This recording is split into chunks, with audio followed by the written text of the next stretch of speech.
What's up, Way Sauce fam? I'm Brendan. This is Sam. We're here to talk to you about the long-awaited movie, Longlegs. Mine are not that long. Yours, look at that. I got That's some nice long green legs. long legs. He's got. I'm the Grinch. Where's his I'm leg? literally Oh, the Grinch. Yeah, she just floats. oh, it's a she. Yeah. That's why her name's Bertha. Oh, the hair. Yeah, calm down. She gonna eat you. Her head almost fell off. Long legs. Longlegs, starring Nicolas Cage, obviously coming out this year, 2024. Really looked forward to it. It was a neon film, and Oh, and there's bugs. Why don't you explain Neon, who they are? so Because like you were talking about them before. By the way, this only came out May 31st. So on what holiday is that? Is that a holiday? Anthony Cardilla's birthday. Oh yeah, true. I think it's after Memorial Day. Yeah. But yeah, so it's super recent. That's definitely the most recent film we've ever reviewed. Yeah. So Neon's just a movie production company, just like how A24 puts out movies. Neon is on the come up. Yeah. They put out that the one Immaculate with Sydney Sweeney. They have this one with obviously Nicolas Cage being Longlegs, and they actually have another one coming out. I don't know if you saw it, Cuckoo. That one looks pretty creepy. That's what he says in this movie. Yeah, so I'm thinking perhaps maybe it's just like an Easter egg in there. Could be. Maybe there's something that goes along with it. I don't know. Maybe. Happy birthday, Mr. President. Yeah, so Neon's on the up and come up. I could definitely see them mashing, A24, Good for them, Neon, so I don't know, they're on the come up. And if you go on their YouTube channel, their previews are so cool. They look just so like mysterious, and you gotta watch them, which I feel like A24 always did a good job with that. Right. As we could tell with Hereditary, because when I saw it in theaters, I almost cried. It was nothing like the coming attractions. Yeah, their marketing team is really good. A24's is. Maika Monroe, who plays Lee in this movie, the female, she was like, the marketing team was incredible. Yeah, actually, I'll show you maybe after this, but there's a number you can call. I don't know if you heard about this. There's a number you can call. They put it on billboards, and you hear Nicolas Cage's voice say something weird to you. Then there's a fake website that's out there that Damn. it looks like I forget, like almost like an old police report of this like fake family, but it looks realistic. And it's they actually used pictures from the movie. I recognized it when we were watching it. Who did Smile? I don't think it was A24. Probably like a Blumhouse or one of those, like the typical. Yeah, I don't know what that's. Blumhouse is like could be Conjuring Longlegs over there. Yeah, what is that? Long dick, long legs. But remember Smile's marketing campaign where they would go to the baseball games? Yeah, I don't know. Oh, it's the bug. Oh wait, keep the bugs hitting into the lights. Oh, damn. Is that a cicada? Oh, damn! What the fuck is that? Oh my god. Is that a cicada? Ew. Dude, if that thing lands on me, I will. You better protect this. Oh my god. What? The thing is massive, bigger than Longlegs. You hear how loud that is? If this thing comes near me. Well, we have lights. Kid, what an idiot! He just keeps knocking into my house. When Longlegs hits his head. Oh, he gone. Oh, he gone. All right, so yeah, that's Neon. I think they're on the come up. Yeah, I think you talked about them for a while. I think they got some good stuff coming out. They're not only horror too, just like A24. I'm pretty sure they do other stuff too. Nice. So, but Blumhouse doesn't just do horror too. Yeah, which is surprising, because they do have like I feel like they were mostly known for horror, right? And now they're starting to venture out. And they're not as popular. Yeah.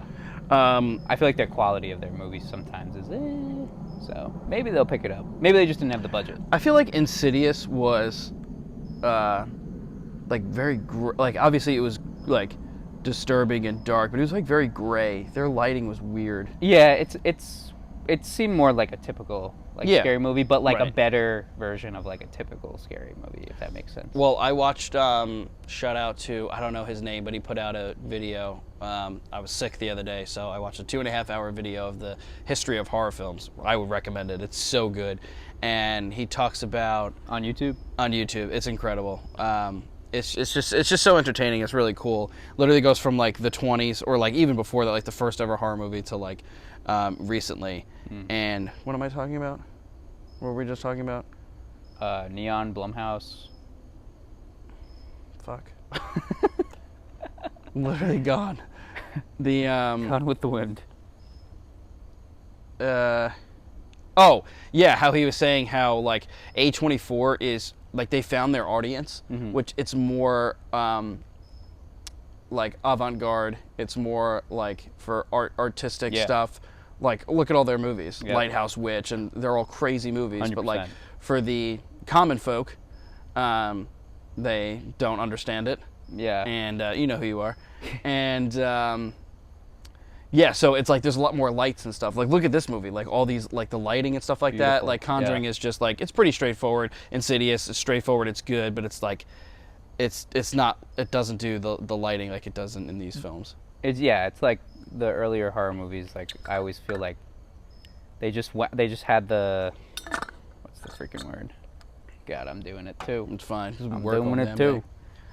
We can edit they had the formula, and they just didn't really, like, put anything else into it. They were just like, we'll just put out these scary movies, you know, and they'll probably make some money because they're scary movies, and everyone just likes to go see them to have fun and be scared in the theater. It's but like now, a comedy. Yeah, but now it's like they're serious. I feel like they're starting to, or they're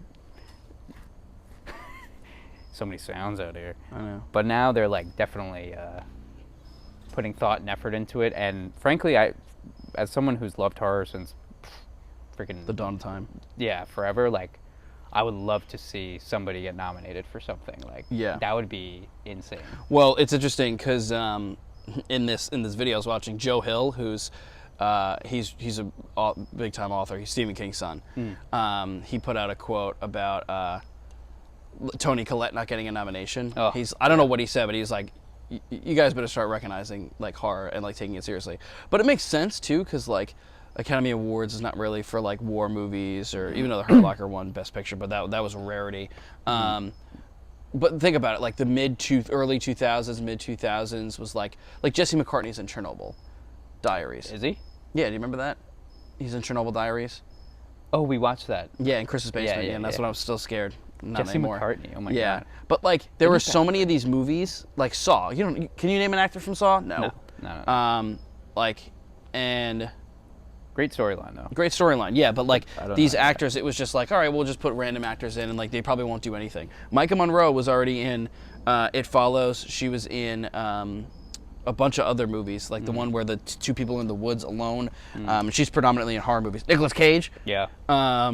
You know, Toni Collette was in Sixth Sense, and she's in the movies, the Knives Out movies. Knives Out, yep. These people want to be in these movies, so yeah, I hope they get nominated for something. But I don't know, the Academy kind of sucks anyway. So, and then also with the artsy aspect, like even in this movie too, they use like the smaller resolution camera, and you know the screen just goes into a square. And then I love in the beginning it starts out with the square, and then I said to you, watch, it's gonna expand. Yeah. And then it expands while the credits are rolling. I just thought that was really cool. Little things like that. It's little details. Like, it's the best. Like the zoom ins. Yeah. Like in X. That like 70s zoom in there. Yeah. You know, whatever time period that is. That's just so cool. I just always remember it from the Bee Gees music video Staying Alive. Yep. They always just zoom in on them the whole entire time. Yeah. Because what else could they do back then? It just literally was like, well, it's not like we can throw this into iMovie or Premiere, so we're just gonna keep zooming in on you guys. This is the only technology we have. Like it's like the only. It was like cooler and cooler things they were able to do. They instilled into these videos. But you watch Texas Chainsaw Massacre. It's like those zoom ins. And, you know, I'm sure Jaws did the same. Yeah. But anyway, so first I got a bone to pick. Regal and with just movies in general. I got 2 bags of candy. I got Skittles and peanut M&Ms. They were phenomenal. And a bottle of water. $21. Are you fucking kidding me, Regal? What are we doing? Well, it's crazy because movie theaters don't make money off the tickets. It's only the food. What do you mean? The tickets are $18. Yeah, but that goes straight to the production company. Oh, yeah, you're right. Oh, yeah. They only make money off of the food that they sell and the drinks. Isn't that crazy? How do they make money? How do they stay in business? And, like, they don't make money off of the advertising or any of that stuff? Nothing. Like, or as far as I know. Maybe they get a cut from the... They have to get a cut from the movie tickets because you're showing it somewhere. I don't know. I have seen that it's just the food. That's and crazy. Drinks, and so that's why they make it so expensive. And of course with inflation, it's obviously terrible. But yeah, that is awful. That's why you're just better off sneaking shit in. Yeah, Literally. Kaja and I did that. I saw Longlegs twice. Saw it with my girlfriend. Yeah, and then he saw it Saw it with with my me. boyfriend. And then We're not dating. and then She's mine. And then yeah, I snuck in. She snuck in Twizzlers and Sour Patch Kids.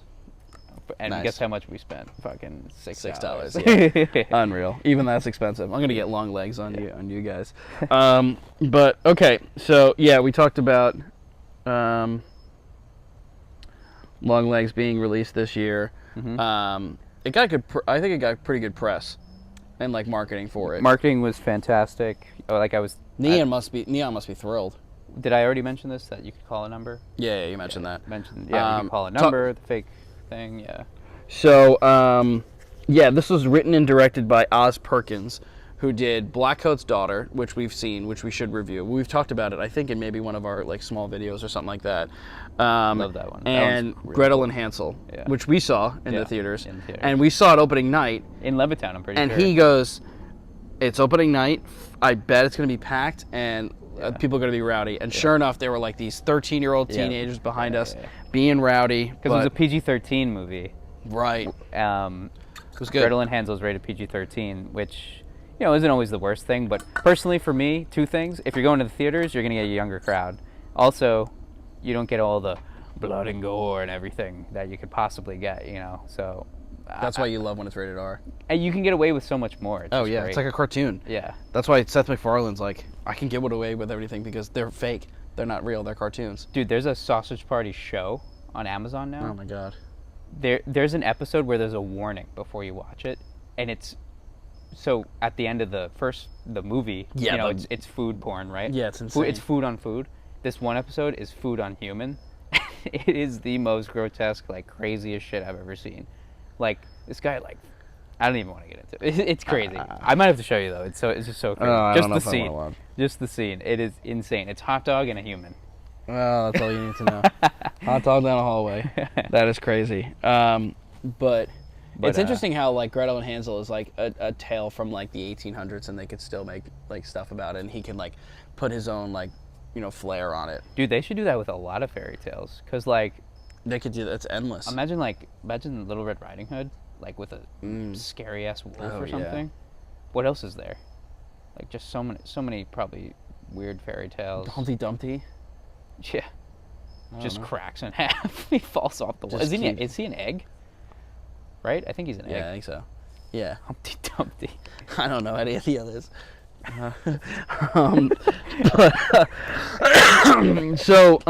Humpty Dumpty. Let's see. Yeah, so Gretel and Hansel. So apparently, I was watching a video, and it said Nicolas Cage was talking. He was like the guy on the red carpet was like, "So Nick Cage, what did you think when you read the script?" And apparently Oz Perkins said, "All right, this movie is about my mother."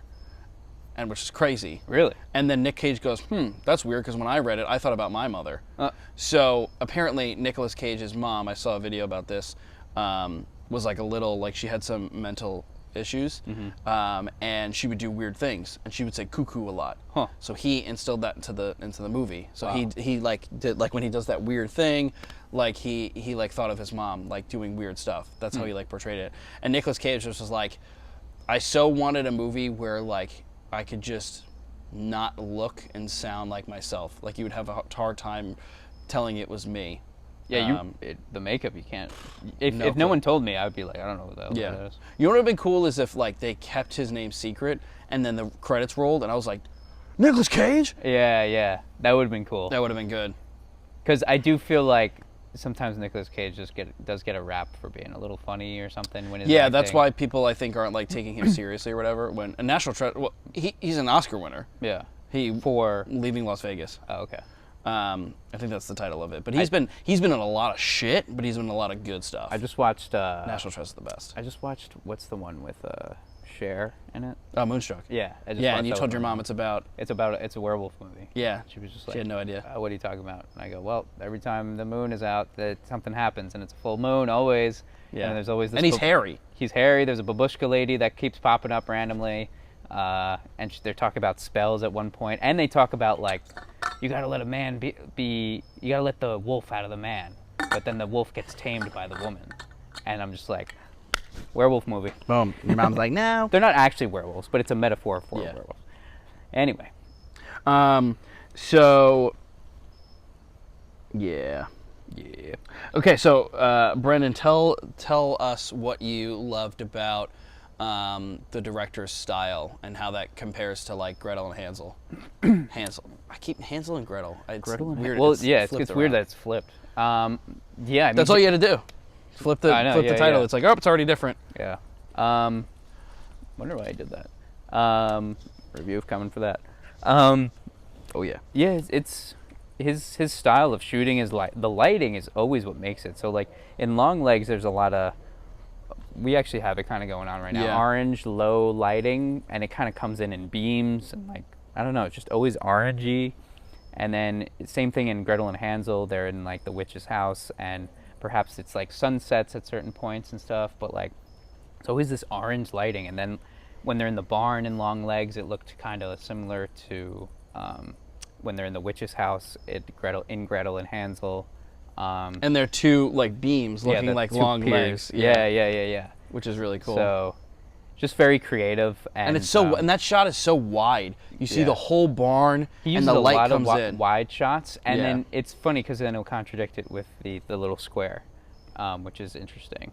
Say it again. Like he'll have like the complete opposite, where he'll have like really wide angles throughout the movie where they're in the barn. Remember when he's at the bus stop? I even said to you, I go, oh, I love this shot because like it's just him in the middle, and it's like you see everything around him, and you're anticipating like you can't see what's on the outside, but you know what's on the inside, or you can't see it, but you know that it's the police, and for a second you're like, oh shit, like he's about to get captured, even though he's the bad guy. I'm not saying you feel for him, but you like, if you put yourself in that situation, it's like vulnerability. Yeah, but then he'll like also, especially when they flash back a lot, they use just the small square. I guess the lower resolution or whatever you want to call it, frame. It's interesting how movies how the way that there are so many different styles of showing a flashback. Some will use colors, like they'll use like orange or like really gray. He uses like a small square. Others will do like, I don't know, but they have to make it look different. Yeah. Or unless you really know that it's a flashback. You know what I'm saying? Yeah. I've actually never really seen where they used like an old school looking more, camera. No, I don't think so. That was maybe really cool. Sinister? Because remember how it would oh yeah, well when yeah, he when would they watch would it. when the kids would film it, they would look. That was pretty cool because it was an old film, so that's cool. I actually saw this scary movie with Bailey. It was a super artsy movie in Brooklyn called Ennis Men. I remember you telling me that. I'm pretty sure they used a lot of that. Actually, the whole movie was filmed on an actual old school camera. Like Blair Witch. And but like even further back. Oh wow. And they had to wait. They had to use like so many lights just to get enough lighting for even just like a shot like this. Like they used like massive spotlights and stuff or whatever. But it reminded me of that because it was just so grainy and cool. Right. And then also just to go along with like the shooting of it, like I feel like there's just like these abstract little shots that he would do. Remember, all of a sudden he's just pointing up at the trees. It's just, and the clouds are going by. Oh, and the birds. It's very still, but the birds go by. Yeah, and then there's when they pull up to the house in the beginning, like the camera almost looks like it's on the side mirror, and it's just like pointed but kind of up, and like you can kind of see her face a little bit, the main character's face, but like she's not perfectly in frame. I don't know, it's just interesting. Yeah, like a lot of interesting shots. And then when she guesses that this is the house where the first crime that she comes it's like a low angle to her face. Yeah, there's that, and then also for some reason they get the upper portion of the house. It's just so random, but it like makes you maybe confused or something. Dude, that fucking bug. Yeah, that bug is going nuts. We need to like kill it somehow. I don't know what it is. Jesus, it goes so fast. What is it? I don't even know. Damn, he keeps smacking his fucking. He's literally just smacking it into my house. Hereditary. But yeah. So yeah, that's cool. So this, let's see here. Yeah, so this stars Maika Monroe. she was in It Follows, which we've kind of talked about. We talked about the score in that film. That was really good. That was already 2015, I think, or 2014. 9 or 10 years ago. 2014, I think. Yeah, and she was a lot younger in that. I think that was one of her first movies, and of course Nicolas Cage. If you go on his IMDb page, it's like 110 like different movies and stuff like that. So he's made a lot of there's a lot of really bad, poorly rated, but he just does whatever. He's so diverse. Yeah. He'll do like National Treasure. He'll do a comedy. He's Dracula in the Renfield movie. I heard that was not bad. Or I'm sure that was funny. okay. It's kind of like funny. Yeah, and let's see here. Yeah, that's kind of cool though that he's just like very open, doesn't really have an ego, or at least it doesn't seem like it, right? He's just kind of like, yeah, I'll give it a shot. Right. Yeah. Sure. Yeah, I like him. He's really cool. He's a Coppola. Do you know who Coppola is? Francis Ford Coppola. No. He did The Godfather, I think. Oh, really? Yeah, I'm pretty sure. Nice. But he's related to him. He used to go by Nicholas Coppola, but then he changed it to Nicolas cool. Cage. But I like Maika Monroe a lot in this movie. She's really good. What's interesting, because I don't really remember her much in It Follows. It's more of an ensemble. Mm-hmm. Whereas this, she's standalone. Yeah, she's yeah. And she just plays the character of being somber, disturbed, introverted, bothered so well. Mm-hmm. And I turn to you and I'm like, I can see how a lot of people wouldn't like this, because she's like, yes sir, this is this, because it's she wants to be professional and proper because this is her job, but there's something just eating away at her and she doesn't even know why. Yeah, she can't remember anything. Yeah, literally nothing. And then Nicolas Cage I thought he was fantastic. He just portrayed somebody as being insane. And of course when we were watching the movie, there were people in the theater laughing, and I chuckled at a few things. But we were saying off camera, how it was just, he's portraying somebody that's insane. Mm-hmm. If I don't know if you guys ever seen videos of Charles Manson, out of his mind. Yeah. And so and you said to me during the film, you're like, well, think about a serial killer. What is he just going to be? Very straight-laced and, okay, I'm going to kill this person, then kill this person. I'm going to wear a suit while I'm doing it. No, you're going to be insane because you're obviously There's something psychotic. Wrong with you. There's something wrong with you because most people don't do that. Yeah. And like you said, Manson, just spot on. That's exactly what he is. Yeah, he's just I'm nobody. Yeah, that's normal. Doesn't he have a cross on his head too? Yeah. Yeah. Right. Ugh. But yeah. Or isn't it a swastika? I think it's a swastika. I think so. Yeah. One of those. It's even worse. Well, both of them are. Well, if it was an upside down cross, that's terrible. Yeah. Let's see. But yeah, that's a lot of Longlegs, just very Manson-like. He's very silly. He's silly. He's clown-like, very wacky. I feel like he did well at portraying, I don't know how John Wayne Gacy was, but he dressed up as a clown. You have more of Manson, just very silly. Yeah. And the 1970s was the rise of serial killers. So this film being set there made sense. And how the show Mindhunter, they tap into the behavioral psychology department. So that's kind of how the FBI was working towards it. But also I'm kind of going off a tangent. The cop is more so let's just lock this guy up. He'll be in jail forever. He won't kill anybody. Mm. And Lee is no, you don't understand. This is going to continue to go on. Where she not only is she a part of it, but she's younger, and she kind of understands where FBI psychology was going to end up going. He was still stuck in the past, which makes sense. Her partner, Clark, maybe, I forget his name. He was great though. Yeah. He seemed like a cool guy. I liked him. Yeah, he's we're gonna go to the bar. I don't drink, sir. Well, you're gonna watch me drink. That was really funny. I'm gonna drink. You're gonna tell me stuff. Yeah. And he stands up. He stands up. He's like, "Ooh, yeah, dang." He's great. But yeah. But yeah. Do you like Nicolas Cage? Yeah. I do like his acting, and it is spot on to perhaps what a real serial killer might be like.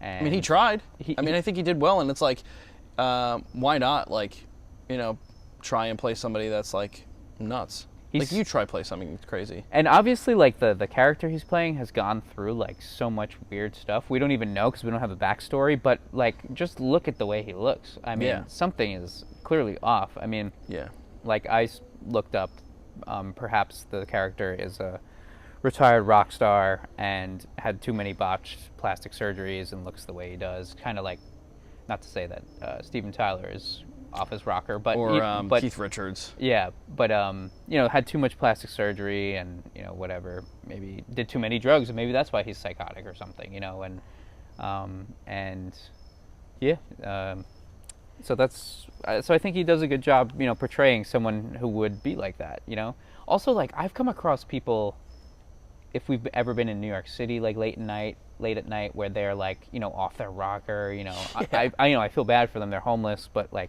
you know, they're very psychotic, and that's why they're on the streets. And so, and they come up to you like silly, like very silly, like, you know, they're kind of more like, "What are you guys up to tonight?" Like, one time I had a guy with these mini cymbals come up to me and just go right like this in my face, and I'm just like, and then he's playing them for you, and I'm like, ha ha ha, because it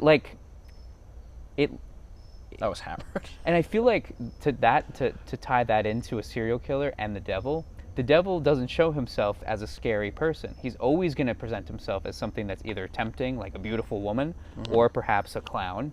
He's not going to go and be like, because then you're going to run away. Well, you just mentioned 2 movies, The Witch, and then It. Yeah, exactly. Like, it's always just that, like, oh, I'll give you the whole world. I'll give you everything. Like, here's this beautiful woman. Here's this. Here's that. And then same thing with this guy. You know, unfortunately, he looks really weird, so I would have stayed away from him, you know, in real life. But, like, but he's kind of trying to come across as like, woohoo, look at, like a clown. Well, it's a kid's. Yeah. They don't know. Yeah. She was taking pictures of him. Happy birthday. It's your birthday. Like, what a great time. Yeah. Meanwhile, like, he's saying that because he's trying to infiltrate into your life. Right. Just like the devil tries to do every day. Well, it's the you know, the oldest trick in the book. I got candy in my van. Yeah. You know, oh, candy, I'm a kid. When we were walking out of the theater, I said to you how this movie is like many genres wrapped into one. Like, you have psychological, you have jump scares, you have slasher, it's like kind of culty, it's a detective, like, thriller type. And then you said there's many different killers wrapped in one. You're like, we got Buffalo Bill, we got Manson. Yeah. It just has all the things of the perfect killer, and he's not even doing the killings.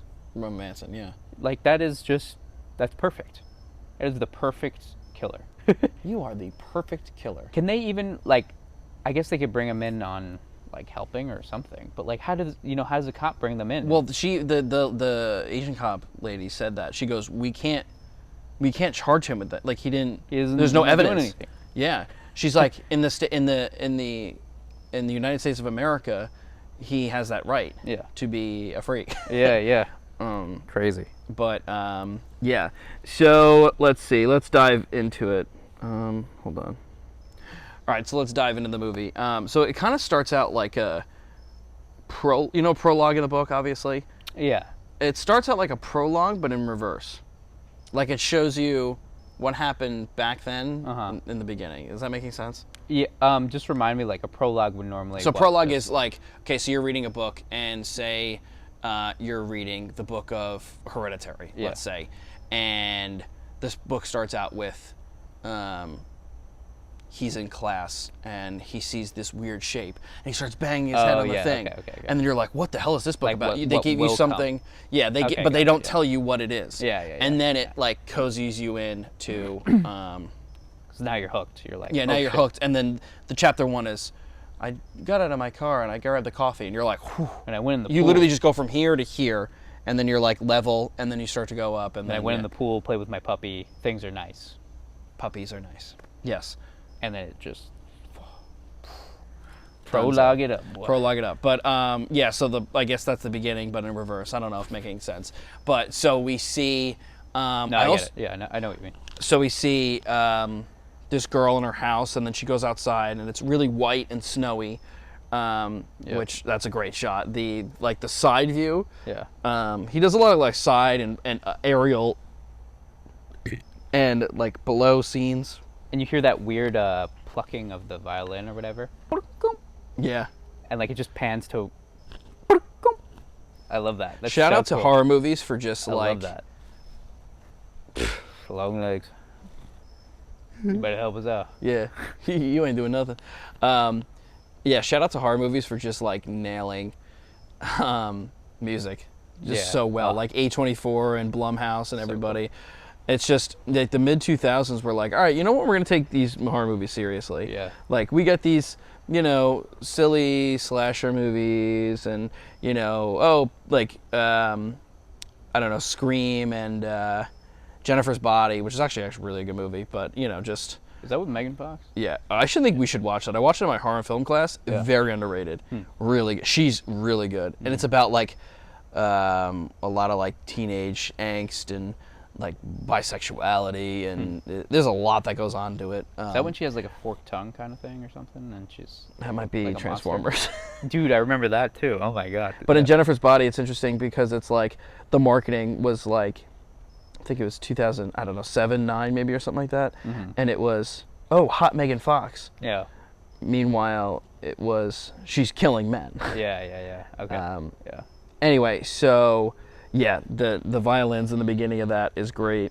And so this little girl goes outside, and I don't know what she's doing, and all of a sudden this like man appears, but you can't see his face, you can just see his mouth, and he's tall, and immediately you're like creeped out. You're like, what the hell is this? And what does he start saying? Ooh. I guess, it's the birthday girl? But he says, I should have put on my long legs. Oh, yeah. Yeah. Does he mention, like, you've won, or no? Might have. He might have said something like that. I don't know. But it's just really, just picture something really creepy. Yeah. He does like a lot of, it's like he's catching his breath. I think he's old. Yeah. And that was like the 70s. Well, but yeah, he's probably old because he's trying to get that plastic surgery to get back to his younger self or something. If he actually he probably doesn't like where he is. Well, that's why he was having other people do his work. Yeah. He's like, I need somebody to carry out my work. Yeah. So he's talking to this little girl, and I guess she's creeped out. I don't really know. I think so.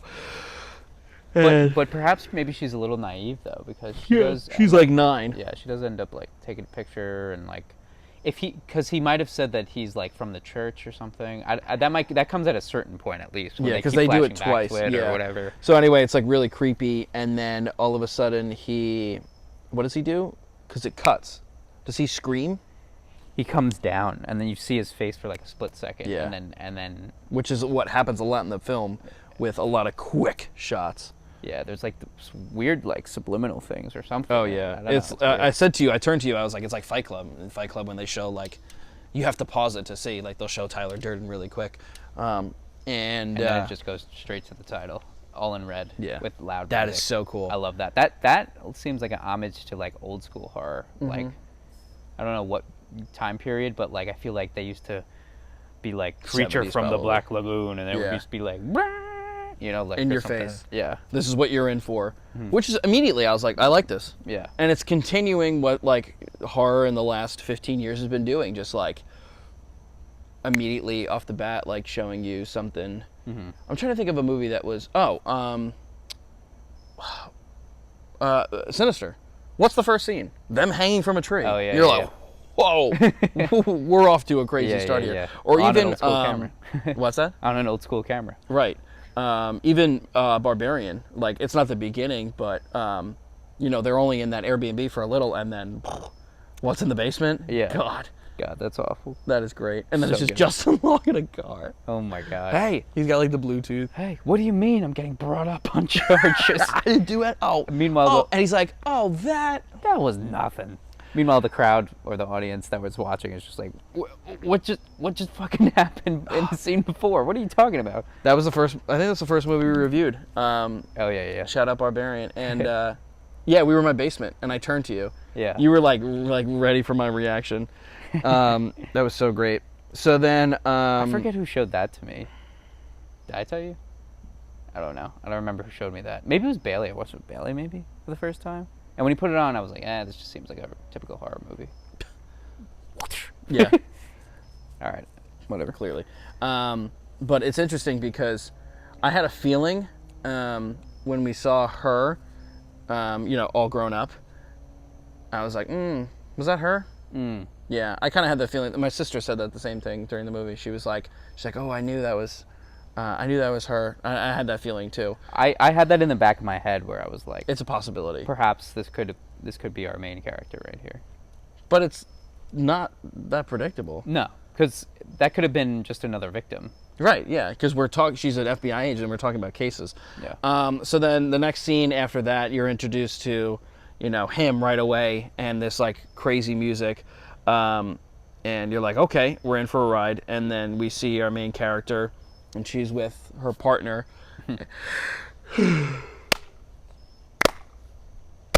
God, hey.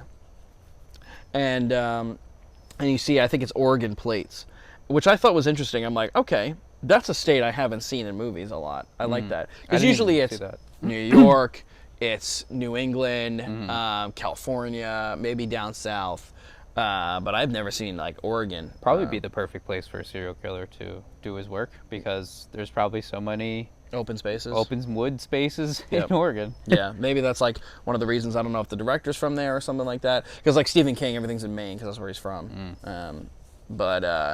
Yeah, so we see the partner and her are investigating a house, and he starts to go to a house, and she's like, no, it's this one. And he's like, how do you know? She's like, I don't know why. It's like something's telling me to go to this house. Yeah. And you're like, all right, something's up with her. But she doesn't even know why. Yeah, I immediately thought to myself, like, oh, perhaps has some sort of like clairvoyant gift or something that hasn't been tapped into, or now that she's older, it's a little bit more, and she just never knew it or something. I don't know. Right. Yep. But yeah. So then the partner's like, I'm going to go in, investigate the house. And you had it here with like Longlegs being introduced, and then it's kind of like just subtle, and you're like, all right, this girl's kind of weird. I wonder what they're doing. And then all of a sudden he opens the door, boom, boom, gets shot in the head. Crazy. That was very loud.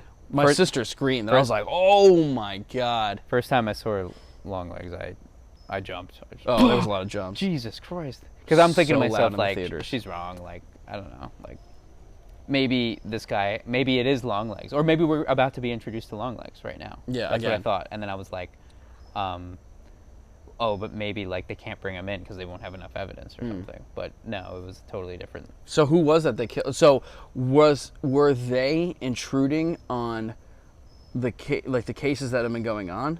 Because we saw the guy in his bed, like, facing the other way. Was he in, like, mid-killing of his family? Was he a father? He might have been, and he was probably mid-killing of his family, and then, like, he shot the partner. Maybe. So then she goes into the house, gun drawn, freaking out, obviously. And then She's just like, she finds him in his room, this guy, whoever he is, and she goes, don't move. I'm not gonna.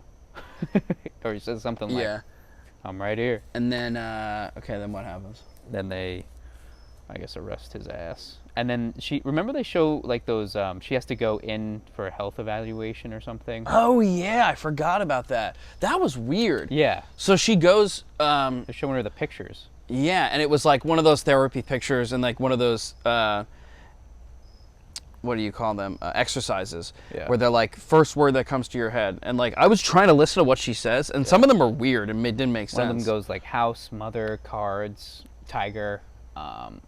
She sees like orange, and one of them just goes tiger, and I was like, House, mother, tiger, cat. Remember? Oh, yeah. The cat. Oh shit, yeah. I forget what else she says. Now I want to know. I want to look back. I bet it has to do with the rest of the movie. Yeah. And because then, what is she only knows that she's in a trance. Yeah. And then they keep asking her a number 0 to 100. What is it, or something? And then she gets it wrong. She gets it right on like the second or third try, and then she goes 0. She goes 0. And then then they pan to them in a car with her partner and the Asian cop as well. Right. And then they ask her, how did you pass that test? Because I'm going to assume that maybe they were expecting her to not be well enough to continue with her job for a little bit after she just saw her partner get shot in the face. Well, that's probably why they had the test. Well, now she needs a new partner. But yeah, and so she passes, and then they're sitting in the car, and they're looking at a house that Longlegs has, or something went down, or he goes, yeah, the family had just did this, that, and this, and then the father killed the whole family. And then Well, because she was like, I don't think she's ready for this. Yep. And he was like, well, too bad. Yeah. And she's like, I'm ready, or something like that. I wonder what the number 0 was. If she had said 6, that would have been cool. Yeah, that would have been weird. Maybe 0 means like, because I don't 0 soul. I don't remember what the prompt says. Maybe not everything needs symbolism, but yeah. So I guess she passed this weird test and she's ready to go. She's ready to go. And then when did she go to the house? Her house. It's pretty early on. Her mom's house. Her house. I forget. I don't know. Is there anything in the middle between that? It's probably something. Something. You could figure it out. Yeah. So then, because it's part 1, and part 1 I forget is called His Letter. I'm pretty sure. I like how they did parts like in a Tarantino movie. I bet Tarantino likes this movie. I felt like I was kind of watching a play unfold or Mm-hmm. something, which is cool.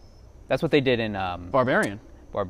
And then I don't know if you saw the movie Asteroid City or heard of it, but they do that a lot too. That really cool movie. Very strange, a little hard to follow. Well, that's Wes really Anderson, good. right? Really good though at the same time. And then so I think it's I don't really remember in the middle, and then she's.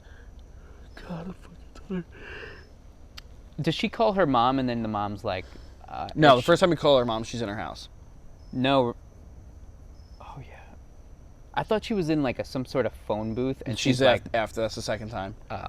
Yeah, trust me. Okay. Yeah. Okay. So she's doing like cop stuff, and then we see her at her house. I love the shot of the cabin in the woods. Yeah. It's so like there's cool lighting or whatever, but also it's interesting for 2 reasons that she lives there. One, because it makes sense because she's more introverted, and she's like, everybody get away from me. Like I'm my own person. I'm gonna live out here. But 2, super creepy, and like anything could happen in the woods. Yeah. Which is interesting. And if they are in Oregon, like it makes sense that she lives in a house that looks like that. There's nothing around. And again, we get that orange low lighting that what's his face generally uses. The director? The director, yeah. Yeah. And then I remember she walks into her house at first, and you go, "Just do it, just do it."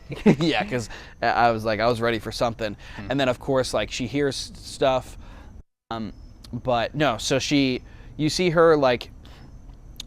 So it's interesting. When she's an FBI agent, or of course her hair is in a ponytail, it's like up. I probably can't be down when she's like in the fields. But then it's like, I see it as like she's, her hair is tied up. She's very like tightly wound. Like she just saw her cop got shot, or partner got shot. She's at work as an FBI agent for, the craziest scenes. And then she gets home and like her hair is down. She's showered. She's clean now. And she's like, all right, time to call my mom. And she's like at her desk, and like she's a little more. She's still like somber, but she's a little better. Yeah. And then she calls her mom. She seems pretty reluctant to call her mom too. Right. That's true. So when she calls her mom, the mom answers, and it sounds normal. Yeah. Right off the bat. But her mom's like, I'm home. Where else would I be? And I'm like, ooh, that sounds kind of depressing. When she first says that, I'm like, maybe there's some mental health issues that go in the family or something. They never mention a dad. Yeah. No, we don't hear anything. And so then she's like, yeah, why would anybody call? What else did I write? And then I remember she was like, why did it take you so long to get to the phone if you're just at home? Right. And she just says something like, oh, I was busy doing work. But then again, maybe she had just murdered somebody. Yeah. Maybe that's why she didn't answer right away. Because later on, obviously, we find out. Right. Of Ooh, course. That's pretty creepy to think about. Like, she just got on the phone. She could be like blood on her hands. What do you mean? What do you mean it took too long to get on the phone? No, I'm good. Well, what's interesting is that, so I wrote, I also find the actress extremely attractive, and she's really cute, but I just wanted to like give her a hug. Yeah. I just wanted to like shake her, like, but she's, it's also back then too, she's probably like 30 or something like that, and or maybe in her late 20s, and they're like, back then it was like a little more like way independent. Not saying people are now, but more so then. She was way more of an adult, even though her age wouldn't say that.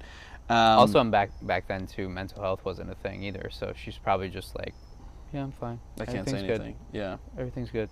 And meanwhile, it's like, nope, you are just sorry your partner gets shot, and on top of that, you're in a trance. Exactly, which we don't know at first, but like you know that something's up with her. Mm-hmm. But it's interesting when the mom says, "I'm, where else would I be?" You get a sense that she's kind of like a downer and a loner because multiple times throughout the movie she says, "Nobody visited us." Yeah. And what I said to you after the movie, I was like, but she, what did I say? That she, we obviously find out why she sounds like that on the phone. She's obviously like depressed because she has to kill people for somebody when that wasn't her intention in life. But she was kind of like that before Longlegs showed up. She was obviously worse because she was like, you heard her say that before Longlegs, like, nobody ever visited us, and then somebody visited us. And I think this could be a crazy theory that somewhere in her, she was like, oh, wow, oh, somebody finally visited us. Even though it's the wrong person, maybe subconsciously she was like, kind of happy, maybe, that somebody, but she ends up having a purpose. Because when, the first couple killings, she's like, she can't do it. But then she, like, you see her, what's it called? The montage. You see her smiling. Yeah. So she's like, I like this now. This is my purpose. Yeah. Maybe she's into trance, but still. But perhaps, just like Manson or the devil himself, like, preys on vulnerable people, perhaps, maybe, there is something wrong with her prior to even this, and then she needs to feel a part of something. Yeah. And what better than to prey on someone exactly like that? Yeah. Those are the kind of people that join cults and stuff like that, because it's they feel on the outskirts of everybody else, And it's interesting. They need to feel like they're with the other freaks out there, Yeah, that's true. Well, I wonder if, like, Longlegs, did he do research on the family? Like, did he know? I don't know. Well, she was a nurse at one point, she claims, so maybe at some point he had been in the hospital. Probably trying to kill himself. Yeah, maybe he was in the hospital at some point, saw how vulnerable she is. We need, like, a prequel to this movie. Yeah, there's so much, like, not said, especially about him. I told you after the movie, I was like, he didn't even say much. He was like Hannibal Lecter in Silence of the Lambs. Like, he doesn't really, like, he doesn't have any lines. He's the man downstairs, just like the devil. The devil gets people to do his work for him. Insane. Yeah, he's just in the background, like, pulling the strings. Yep. Just like a puppet. So then she hears stuff in her house, and then you can kind of see a subtle, like, figure in her house, which is him. And then that's so eerie. It's too. so You didn't eerie. even hear a car pull up or anything. No, so he's just he knows where she lives. And then in that instance, when he puts it down and leaves her alone, that's when I thought to myself, like, do they know each other? Yeah. And, like, why does she have a birthday card? And in the beginning of the movie, he was saying "Happy Birthday" or whatever, and I was like, do they know each other, or has she been in his somewhere they cross paths and she didn't even know it? Like, I don't know. Do you want us to check if it's still? Yeah, sure. I was thinking that, actually. Yeah, they're 48 minutes. Let's go. Already? Yeah. Let's keep it going. It's fun. Oh boy. Well, just make sure your light's blue, like a solid blue. Yep. Yes, sir. And I like that shot when you, like, it's far away from the house, but you just see him, like, faintly in the house, and then, like, she's freaking out, like, running around the house, like, trying to find him.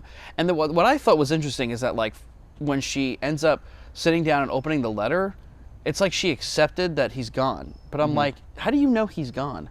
Yeah, that was the one thing that I was thinking to myself, like, that doesn't really add up, and I was, like, disappointed. But then I think to myself, like, if she is in that trance that we find out later, perhaps, like, his presence being around, like, it, like, puts her back into her place. Because every time she goes near his area later on, way later on in the movie, like, she's always getting flashbacks, and she goes into these, like, trances where she just stares into space, and then all of a sudden you start seeing snakes and whatever else is gets shown. And so I feel as though, like, perhaps every time his presence comes by or something sparks, like, a whatever, she just goes into, like, a weird somber trance and accepts whatever is going on. Like, it's weird.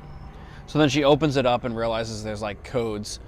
She has, like, gloves and a knife to open it up, and it says, like, don't open until January 14th. She does. Ignores it. So. And she decodes it, and then it says, what does it say? Like, don't tell anybody. About like, your tits? I'm going to rip those milk titters off or something. Like, something crazy, yeah. If you tell anybody about this, where you got this note from, I'm going to rip those milk titties off or something. And which is, like, interesting because that's the only time where I think it was pretty blatant. I don't know how to put this. Like, that, I don't know, that kind of seemed like it didn't fit. Like, because his personality? Yeah, I don't feel like that would come from him. Yeah, because most of the time we see him as silly. The only other time... But like, emotional and caring for her. That's a weird thing for him to say. Like, don't open it or don't tell? No. Like, his message. Which is what?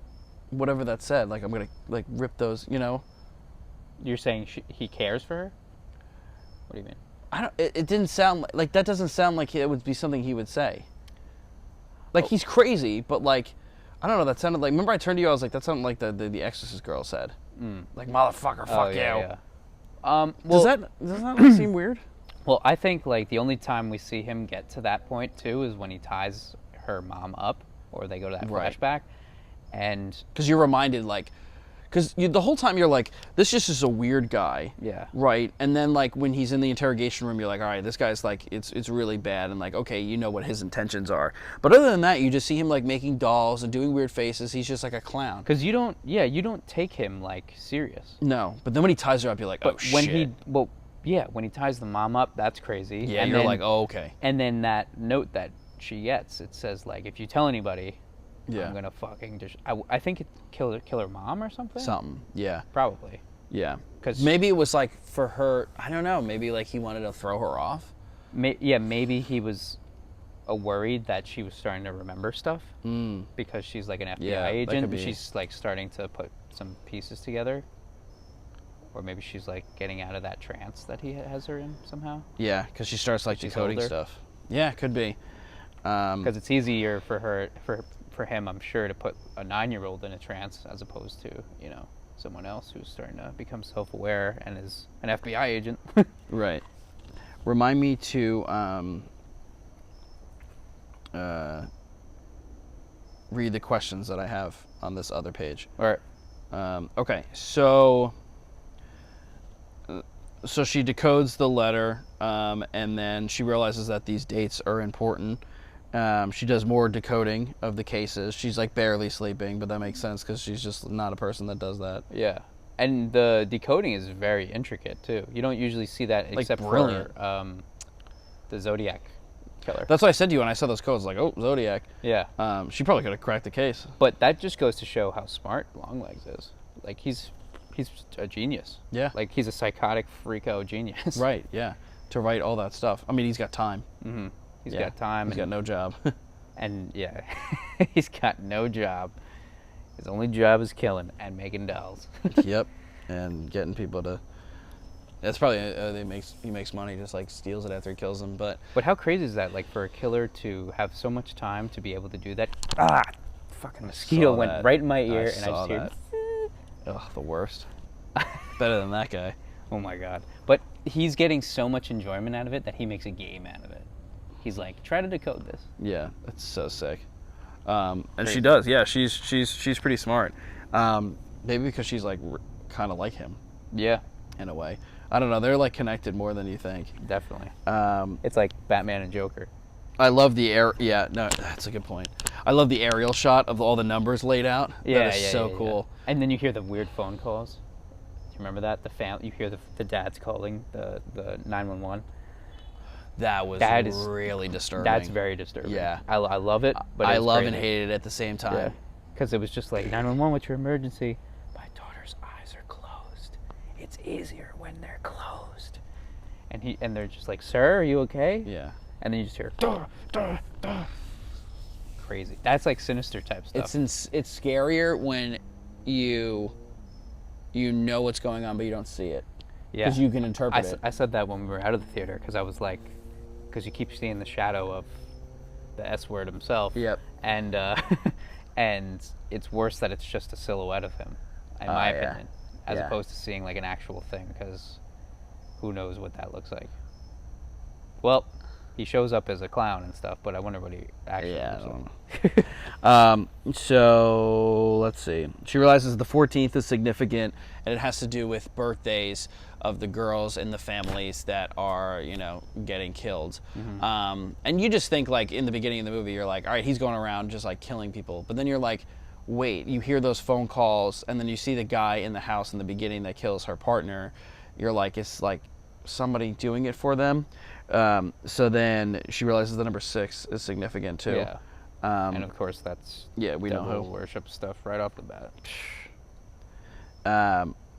And then her and the partner go out for a drink, and you just like, I don't know, I was just so drawn to her character. I'm like, man, she is just so bothered by something. She's just so somber and introverted, and she's just it's like somebody's squeezing her. She can't really move. Yeah, her eyes always look glassy, like she's on the verge of crying, and like she she's just can't sleep. Like she's just like holding onto it like a volcano, like not shaking. letting its top off. It's just like, right. Sorry, sir. I don't drink. Yeah. Right. It's like it's cute and innocent, but you're like, what's going on? It's like slap. Come on, get out of it. Yeah. You okay? Like a trance. It's just that trance. That's why I was like, I want to give her a hug. And then the cop, her partner's, or I think it's her boss too, pretty much. And he's like, I want to go out for a drink. She's like, I don't drink. He's like, well, you're gonna watch me drink and tell me stuff. So then they go to the bar and they're just talking, and that's where she was like, there's got to be somebody else. There's got to be an accomplice somehow. Because somehow the fathers are all killing their families, and it's not Longlegs doing it. Right. Because there's no evidence. There's no DNA. There's nothing of him that shows up in these houses. It's crazy. So not only is he not doing the killings, he's not even doing the doll thing. He's back there. He just makes the dolls and then, all right, deliver it. The rest will do. It'll all work out on its own. Right. Yeah, it's insane. And then so the partner's like, all right, come back, meet my family. And she's like, do I have to? And he's like, yes. And because she just doesn't like. I wonder why she's. Did we ever find out why she's an FBI agent? No. Maybe here's a theory that like she's been in this trance for 20 years or whatever, but like she's starting to get older, so she's kind of starting to get out of it. Yeah, that's what I was thinking. So I feel like there's something where in her that she has to do something completely opposite. She has to do something to defeat this. She doesn't know what, but subconsciously. Yeah. The only thing she says is to her boss's daughter is, I wanted to be an actress at one point. Right. And then she goes, that ruins children. And she goes, so they say. Yeah. Do you like being an FBI agent? Is it scary being an FBI agent as a woman? And that's a great scene. And she goes, yeah, it is. So that scene's really interesting. So they go she meets the family, and she doesn't even talk. Like, they're like, nice to meet you. And she's like, yeah, it's very strange. Yeah, she's just so, I don't know how to describe it. She's just so off. She doesn't know like how to interact. It's strange. Yeah, I feel like the mom so just sheltered her from everything. Maybe she. It was just them two. Yeah. And then, well, remember when the mom's like, "You were allowed to grow up" or something, and she was like, "What do you mean I was allowed to grow up?" Like it was very weird. Like, I don't know. It was always supposed to be like the little girl. I gotta watch this movie like 10 2 more times. Yeah, really. Well, that's because like, and then she went like, probably because it bothered her so much that she's like, you're my like little girl, I can protect you, and then this guy shows up. Yeah. And that's why like everything changed. I don't know. The mom does pull out a shotgun though, which was good. Yeah. She tried to protect. So she already had it in her. Yeah. No, yeah, she was definitely good. There was something a little off, but then she just gets. I need a damn prequel. I need a prequel. Yep. So then she's talking to the cop's daughter, on the bed, and the daughter's like the daughter's a kid, but she's like a little plain too. Her boss's daughter. The boss's daughter, yeah. Yeah, she's very straightforward, I feel like. Yeah, she's a little. I don't know. She's probably not odd. She's just a kid, but like. Literally, Lee is all the way at the other side of the bed. I think there was a laugh in the audience because she was so far away, and she was like, "Turn this way." It's like, are you afraid of this? Like, yeah, it just. Were they both? She says something like, "Do you want to see my room?" And then it just pans to them just sitting so like far away from each other and not even looking at the daughter. I loved the scene when she goes, can she come to my birthday party, Mom? And my mom goes, well, that sounds like a great idea, but you'll have to ask her. And she goes, I'll be there. Mm-hmm. It's just, I don't know why I like that so much. It was just like... Yeah, there was a nice sense of innocence. Yeah, right and it was there, just where like it's I'll do that for you. Yeah. Like, you asked me, like, because you're, like, a nice little girl, like, I'll do it, even though I don't want to do anything. Yeah. I'm Like, sure she would hate that. Yeah. That was probably more of the, like, one of the lighter scenes. So that was good. But then the trophy. Yeah, and the only thing that is a little bit of foreshadowing is just one of her trophies has a head missing, and I don't know how it comes up with it, but she picks it up. Our main character picks it up, and I guess the little girl says, "Yeah, that the head's been missing," and then the main what's her name? Lee goes, "Oh well, that's for me to find." And she like kind of caught herself at the same time. She's like, "Oh, like yeah, I that's probably my shouldn't say job." that." But yeah, she's a young kid. But it's just like some foreshadowing. Part 2. What's going on, Waste House fam? This is part 2. We cut the first one short because we were tired. We're going to be honest with you. We do this late at night. As you can tell, this isn't a backdrop. This is real darkness. Darkness across the land. I was born in the dark. I was born in the dark. So yeah, let's get right back into it. The review of Longlegs. I don't know what that was. That might have been Longlegs. What? Your thing's not blinking, right? No, it's solid. Okay, cool. It's solid. So the first time we see Longlegs is in the car. I remember in the theaters, I looked at you and I was like, is that him? Yeah, because the first time we saw him is like in the beginning, and I'm like, wait, that's the... And it kind of looked, dude. well, because you just see the side, so it's like, is this just a woman driving? Is this a dude? It was interesting because I saw what you said about women. I was watching an interview with Nick Cage recently, and he was like, I didn't really make it a man or a woman. It was like this androgynous, like, just person. Yeah. And every time he would just say, like, he, she, because he was like, you know, it could be both. Like Buffalo Bill. Yep. That was like a ticket, yeah. This is going to sound so weird, but had you ever watched Powerpuff Girls? Sure, I'm sure, yeah. I'm sure I dabbled when I was younger. There's this one character I remember growing up, and I think its name was He. And like... Heat or he? He. Or did you ever see the video where the guy tells the guy to spell he? No. Spell he. She, but he. And they go H-E-A-T. He's like, no, but he. She, but he. No, the I've guy's never like, seen that. oh, it's so funny. I gotta see I'll that. show you it. But there's this character called He, I think. And he's... H-E? Yeah. And I think that's what it's called. And it's like, it looks like the devil, but it wears like girls' clothes too, or what we might consider women's clothes. Don't want to derail my career.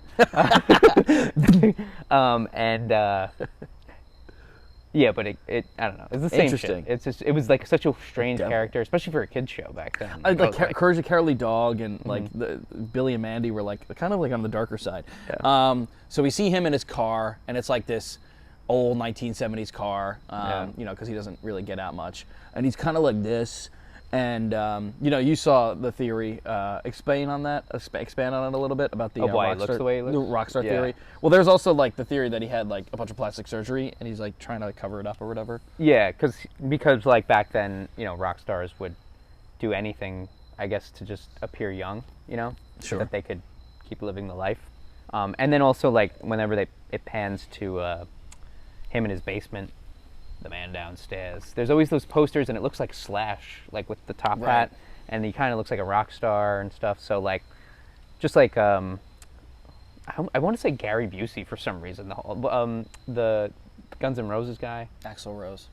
Axl Rose. Slash. No. Guns N' Roses. No, he was like an American Idol judge. Steven Tyler. Steven Tyler. That's Aerosmith. Like the way he looks. Because same thing, like he just got so much plastic surgery, and now he looks like, what the hell? I mean, Gary Busey wasn't he's no beauty. Oh yeah, no. I mean, he got into a motorcycle accident. Oh, crazy. is that why? Oops. That's sorry, why he Gary. is the way he is. Oh, sorry, I thought he did a bunch of drugs. I'm sure he drank a little bit. Yeah. But yeah, so he's in his car, and he just like kind of looks weird. And you have like a side view of him in the car, and it's kind of strange. And then he goes to like this convenience store, and there's like this, like probably 15-year-old girl like chewing gum, reading a magazine. She's like, and she like looks through the security camera. She's like, this fucking guy again. And he buys, what does he buy? I don't even know. It's like a gum and batteries, something weird. Yeah, it was like a tin. I thought it was like when I first saw it, I thought it was just like a tin of tuna, It might have sardines or been. something. Yeah. Something weird, or I tuna feel like, maybe. Yeah. yeah, something you feed a prisoner. Yeah. And then she's like, And then he just goes, yeah. "What's your name?" Does he ask her birthday? Yeah. I think so. Yeah. When's your birthday coming up? Isn't your birthday coming up, or is your birthday coming up? I don't fucking know. And then she goes, Daddy, that weird guy's here again. And yeah, I think we've said it before. Like Nick Cage he was saying his mom was sort of on the mentally ill side. She was like, she wasn't satanic, but she was, and she would do weird stuff like that. So he like tried to channel it. Yeah. And then he gets in his car and he starts screaming, Daddy! Mommy, Daddy! Like screaming. And I'm like, man, that's weird. Yeah, that's so But it's weird. supposed to put you on edge. I would say, And the first thing I said to you was, he's definitely angry that she did that. Because he's Yeah. like, I'm not weird. yeah, Because the way that, like, and it was a great interview, Nick Cage was like, the way that you play a villain is you believe that what you're doing is good, or what you're doing is, like, not bad, but everybody in the public eye. it's like think Midsummer. so. The whole cult was like, "What are you talking about? This This is is what fine." we do every 90 years. You're the weird one. Yeah.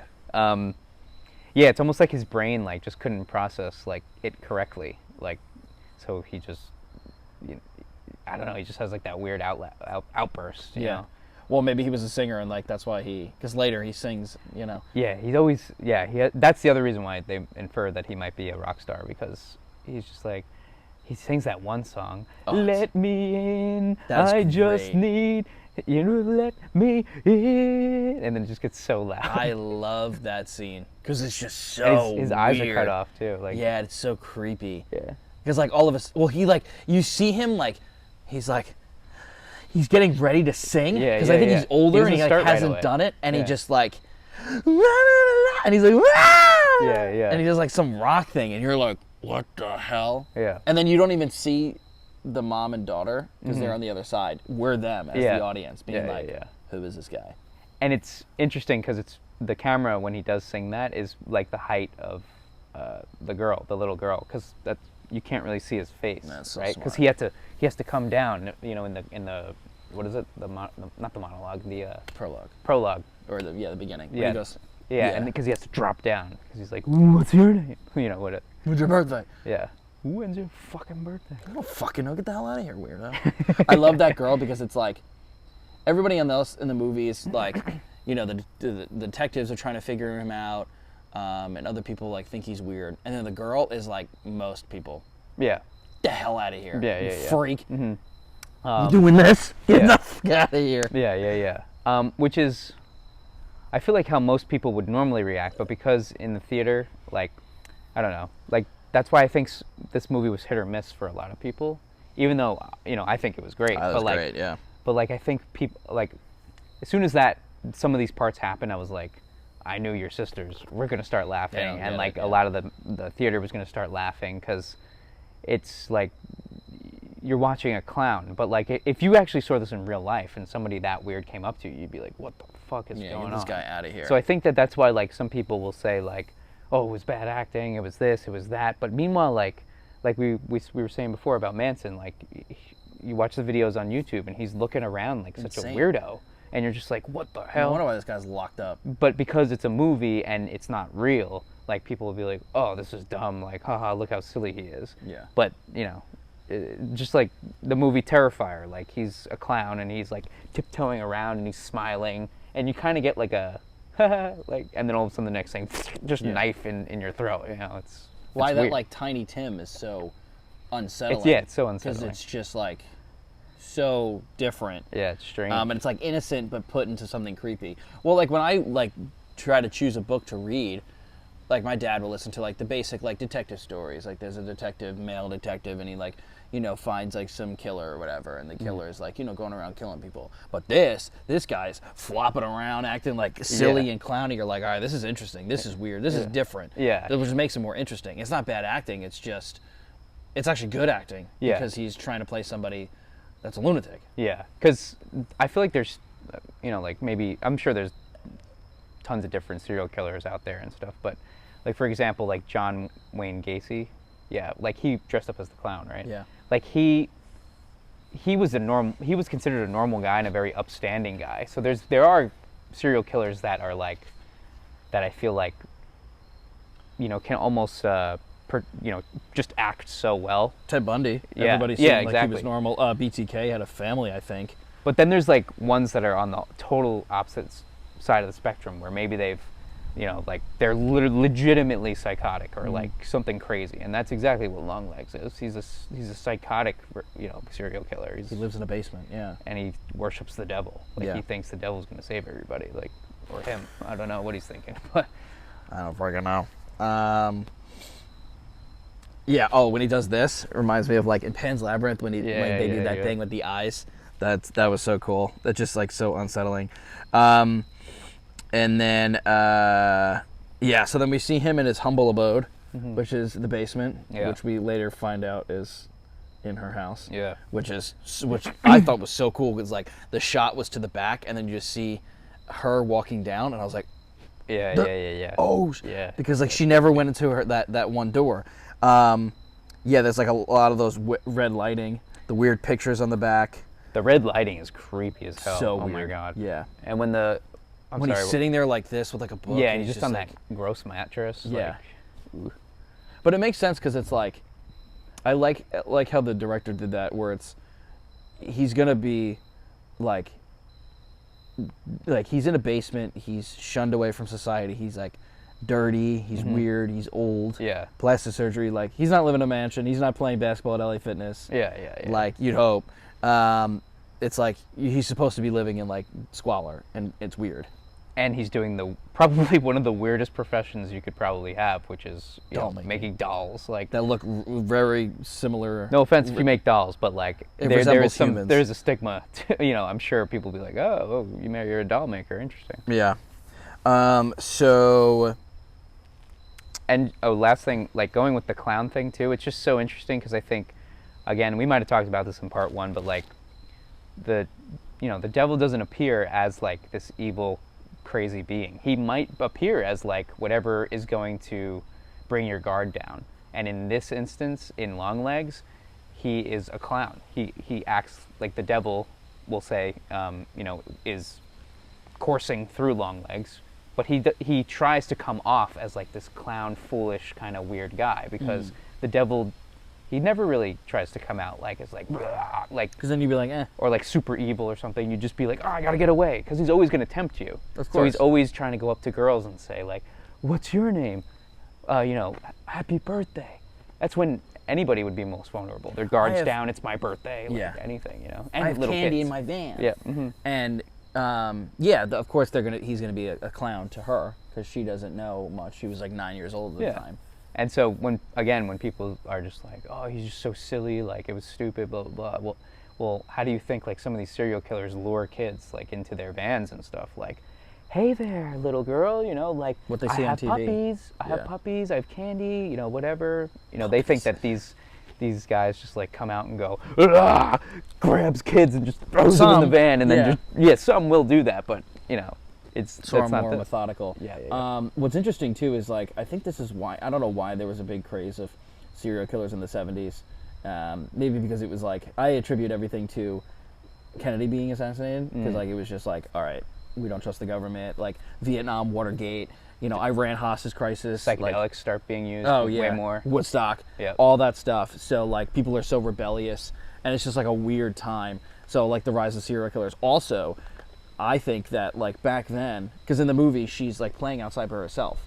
Mothers don't really do that nowadays. Like you can't leave your kid outside. You can't keep him out of your sight for more than 2 seconds. So like I feel like they were. Oh God, that scared the fucking shit little out of me. shit! Fuck. Really did scare me. That really got me. Holy God, I think the wind got it. didn't get me? Because it got me. There's a top 3 things that got me. That was number 1. Yeah, I'm not really going in order here. I think I'm doing my best here, but trying not to go scene to scene. So one of the scenes is when she goes to the psych ward, Lee, our main character, and she sees the one surviving family member of like one of these brutal massacres, and she's talking to the girl, and The girl is she's the one from Mad Men. I don't know if you've ever seen Mad Men. Was she Kira also Shipka. the one in Black Coat's Daughter? I think so, yeah. For I think sure. she was a young girl, Yeah, yeah. yeah. And she's got like short hair, and she's like sitting like this, and she's really just out of it. Yeah. And you can see she's in a trance, like our main character, which we don't know is in at the time, but we can sense that there's something wrong with her. And she's like asking her questions, and you can tell Lee is just like, she's like swallowing, she's like trying not to tear up, because like the whole movie she's on edge, and she's like trying to be like a detective and ask her questions, which I think is so interesting, because like if you read reviews or watch movie like reviews, people will say this isn't really a horror movie, but then other people are like, yeah, it's pretty horrifying, it's psychological. So it's like she's trying to be a detective there, but she's also trying to figure out a case which is just absolutely abominable. It's just horrible. So she's like trying to put on a brave face, where she's like, if he told me to, kill you, I would do it. And she's like, okay, so, and she'd like ask a follow-up. Meanwhile, she's like, how do I respond to that? This little girl just said she wants to cut me to a million pieces or whatever she said. Yeah. So, she starts talking weird. Can't say what she says she would do. Do you remember what she says to her? What I'll do to you?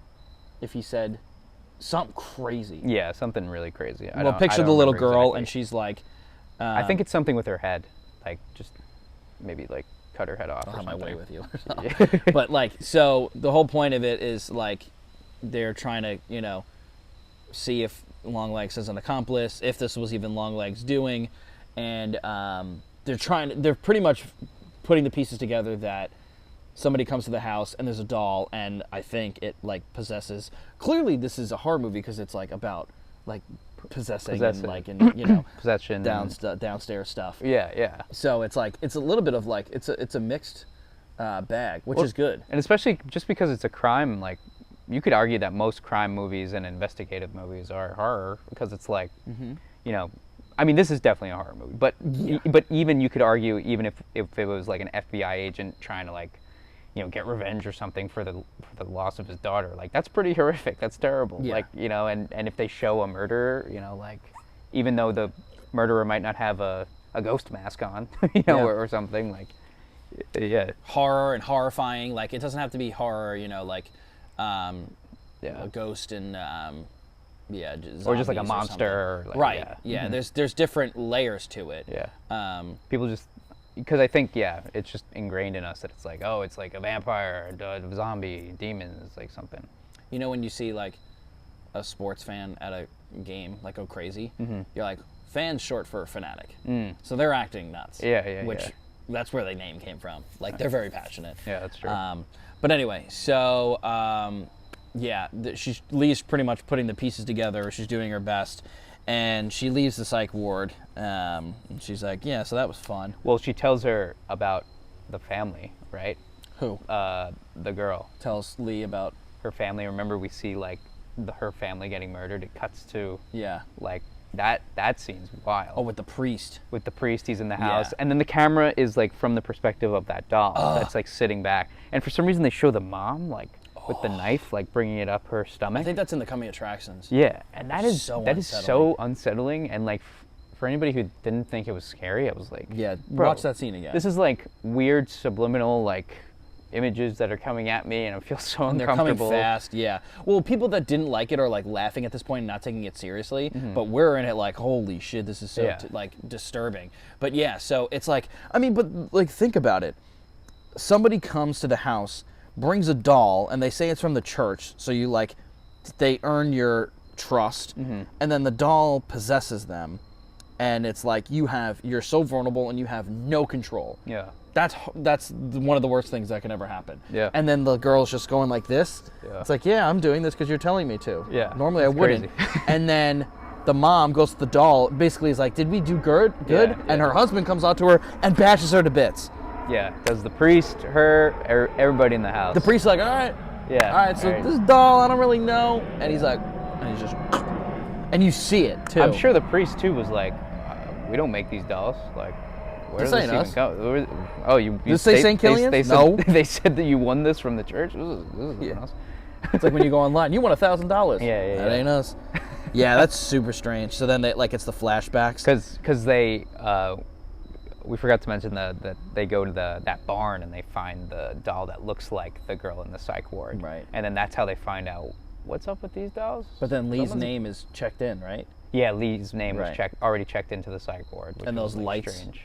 Like Yes, Gretel yeah. and Hansel, yeah. Yeah. So that I love that barn scene. Yeah, It's so very creepy pretty. and just really well done. The cinematography is amazing. And you know what was really unsettling is, do you remember when they first finally break through, and then they walk past the camera, and the camera keeps zooming in to the doorway, so you just keep going this way when they already I don't know went. if I remember that, but yeah. Like if we walked that way towards the camera here, the camera just kept zooming in to the doorway past us because we're already past it. Yeah. And it felt really unsettling to me because I felt like Alone. I felt alone, but I also because it went towards the woods, and I was like, is somebody watching them? Like, Yeah, and him. Because it didn't cut back to them for like 5-10 seconds maybe, and you just hear them talking like, do you think where do you see more X's? You know, with this, that, and this. You know, get your flashlight out. You know, like do this, do that. But it's still zooming in, and I'm like, Yeah. what are we looking at right now? Right. It's so weird. That is But it's strange. great. It was cool. Oh, I it like was that. awesome. Well, yeah, I mean, like most of the movie, you feel like somebody's like watching you, and especially in the cabin scene in the beginning of the movie, you're like, when Oh, she's yeah, like yeah, opening the letter, you're like, why are you so comfortable? Like he still could be here.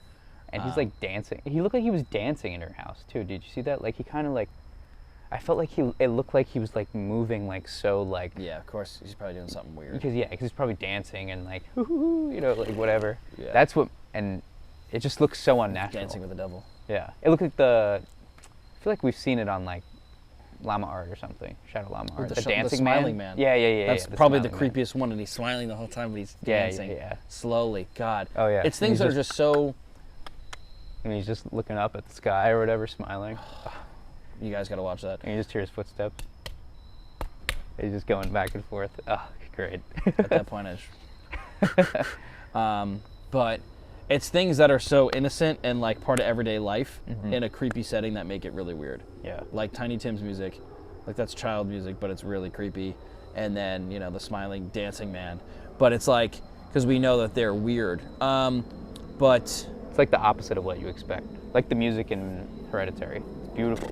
it's incredible. You yeah. put that on a vacation video. It's like, oh, this is kind of cool. This is it's nice, yeah. Or like Egypt or something so grand, right? But you put it behind a horror movie. It's like, oh, this is weird. Yeah, what would be really cool is if like an orchestra played that, and it was like for like Halloween or like That would be sick. come to this horror orchestra, and they play like Jaws and they play that. And, Well, I forget who it was, but like, I don't know if it was. I don't think it was Hereditary. There's one movie that we like. I forget which one, but they use a lot of synths. Perhaps it was It Follows. I'm not sure. Though. yeah, they use a lot of sense. And that guy brought synthesizers to a graveyard in Brooklyn for Halloween, and you could buy tickets. Would you go? Yeah, and Oh, yeah. and it was like a really old 1700s graveyard, and like he set it up for Halloween. That's sick. Tickets were actually more pricey than I thought. I think I mentioned it like a couple years ago, but we couldn't go. But I would do that in a heartbeat. Oh yeah, that's so sick. That's really cool. But yeah, I mean, Jared hasn't even seen the movie Hereditary, and he was like, "Oh, I know Yeah, that yeah, soundtrack. yeah. That's how you know it's great." Yeah. So, yeah. So like after the psych ward, where do we go from there? So the psych ward is she leaves and she says what? What does she say? Well, she goes back to like her boss, and I think she kind of connects more dots or something, Yeah. and then he's like, "You're not telling me something." All right. 'Cause Yeah. So she's like, because he's like, "How the hell's your name like checked in? Someone knows you, right. and you have to know this. Somehow you have to be, I don't know what. Wake up, Yeah. So he's trying to like get it out of her. go see your mom." And he's like, "Yeah, go see your mom." And then she's like, but she can't tell him because she doesn't know. She doesn't know what's going on. Yeah, with her, she so doesn't really even know herself, but she's just she keeps depressed. getting those weird flashbacks every once in a while when she eventually finds the photo. That's like the worst flashback. And she hears It's so scary. the sound. And then the snakes pop up. Right. It happened with one other time. Or Well, maybe she it hears happened. a sound. Yeah. There's a few sounds that she hears where she's like this. Yeah. It's like luring her into. You know what I thought was was interesting is like, it's like he kind of acts like her dad. Longlegs We or don't the Longlegs. yeah. To her, because we don't. There's Oh, never yeah, mention yeah, of a yeah. dad. Like he comes there in the beginning. He's like, "When's your birthday?" Blah blah blah blah blah. He has like this, feel for her, I don't think he was there to kill her. Maybe, I don't know. And then like he has the mom do the work for her. He shows up to her house to like give her like the birthday card when it's like weird coding in it. When she walks in the interrogation room, he's like crying. He's like, we had to laugh at it when you like. It's like I'm a part of your family. You know what's interesting too? And she feels a connection. Is that every family that he got to murder them had a dad already, and they didn't have a dad. So he maybe had to step in and like be like, oh, you know, that's why I'll let you guys live, because you're like the one family that I came across where there isn't a dad, and perhaps it's part of a ritual where there needs to be a dad, because the dad kills the whole family in every single murder, which is crazy. So, you know, it could be something along those lines. We could be definitely correct in the sense that, yeah, he's like a father figure in a weird way. I wonder why he went to her house in the first place. Was it the first one he's ever been to? Because it was early on. Yeah. Because then he starts doing the murders. Because like maybe he didn't have like that intention. Well, he obviously had a malevolent intention.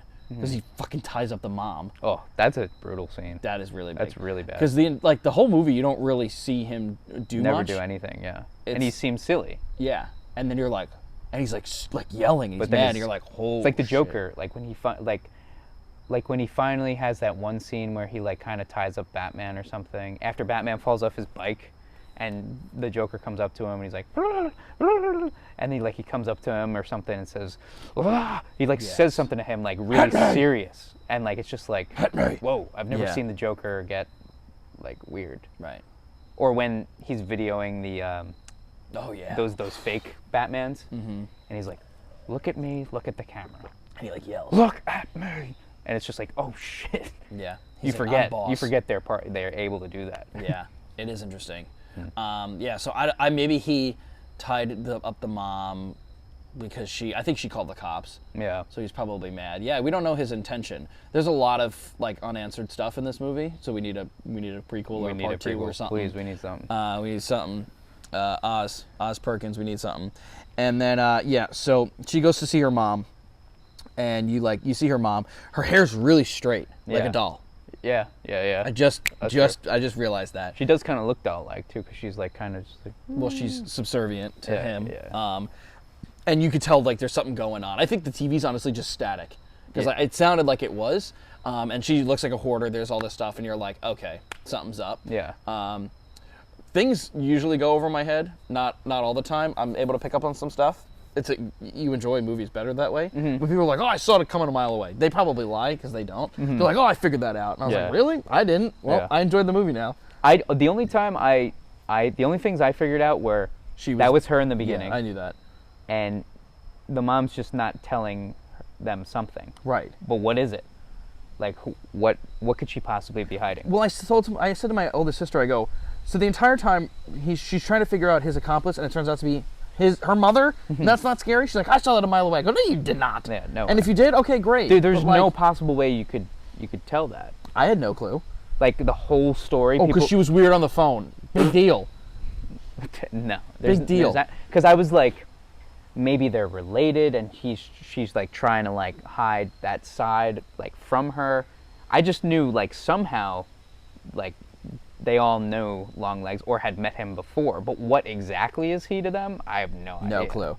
And the fact that he's living in her house, he might have been there when she was there. Yeah. We had no idea. You're telling me you knew that? No way. No. So she's there, and she's like, Mom, tell me what happened to me on my 9th birthday. Yeah, you're right. He might have literally been in the basement as she walks in the house. Sure. You have no idea. Because when she gets close to the basement door, all of a sudden the snakes appear again. Right. It's all red. It's literally like, nope. You can't come down here. Yeah. It's like touching the door and it's hot. Yeah.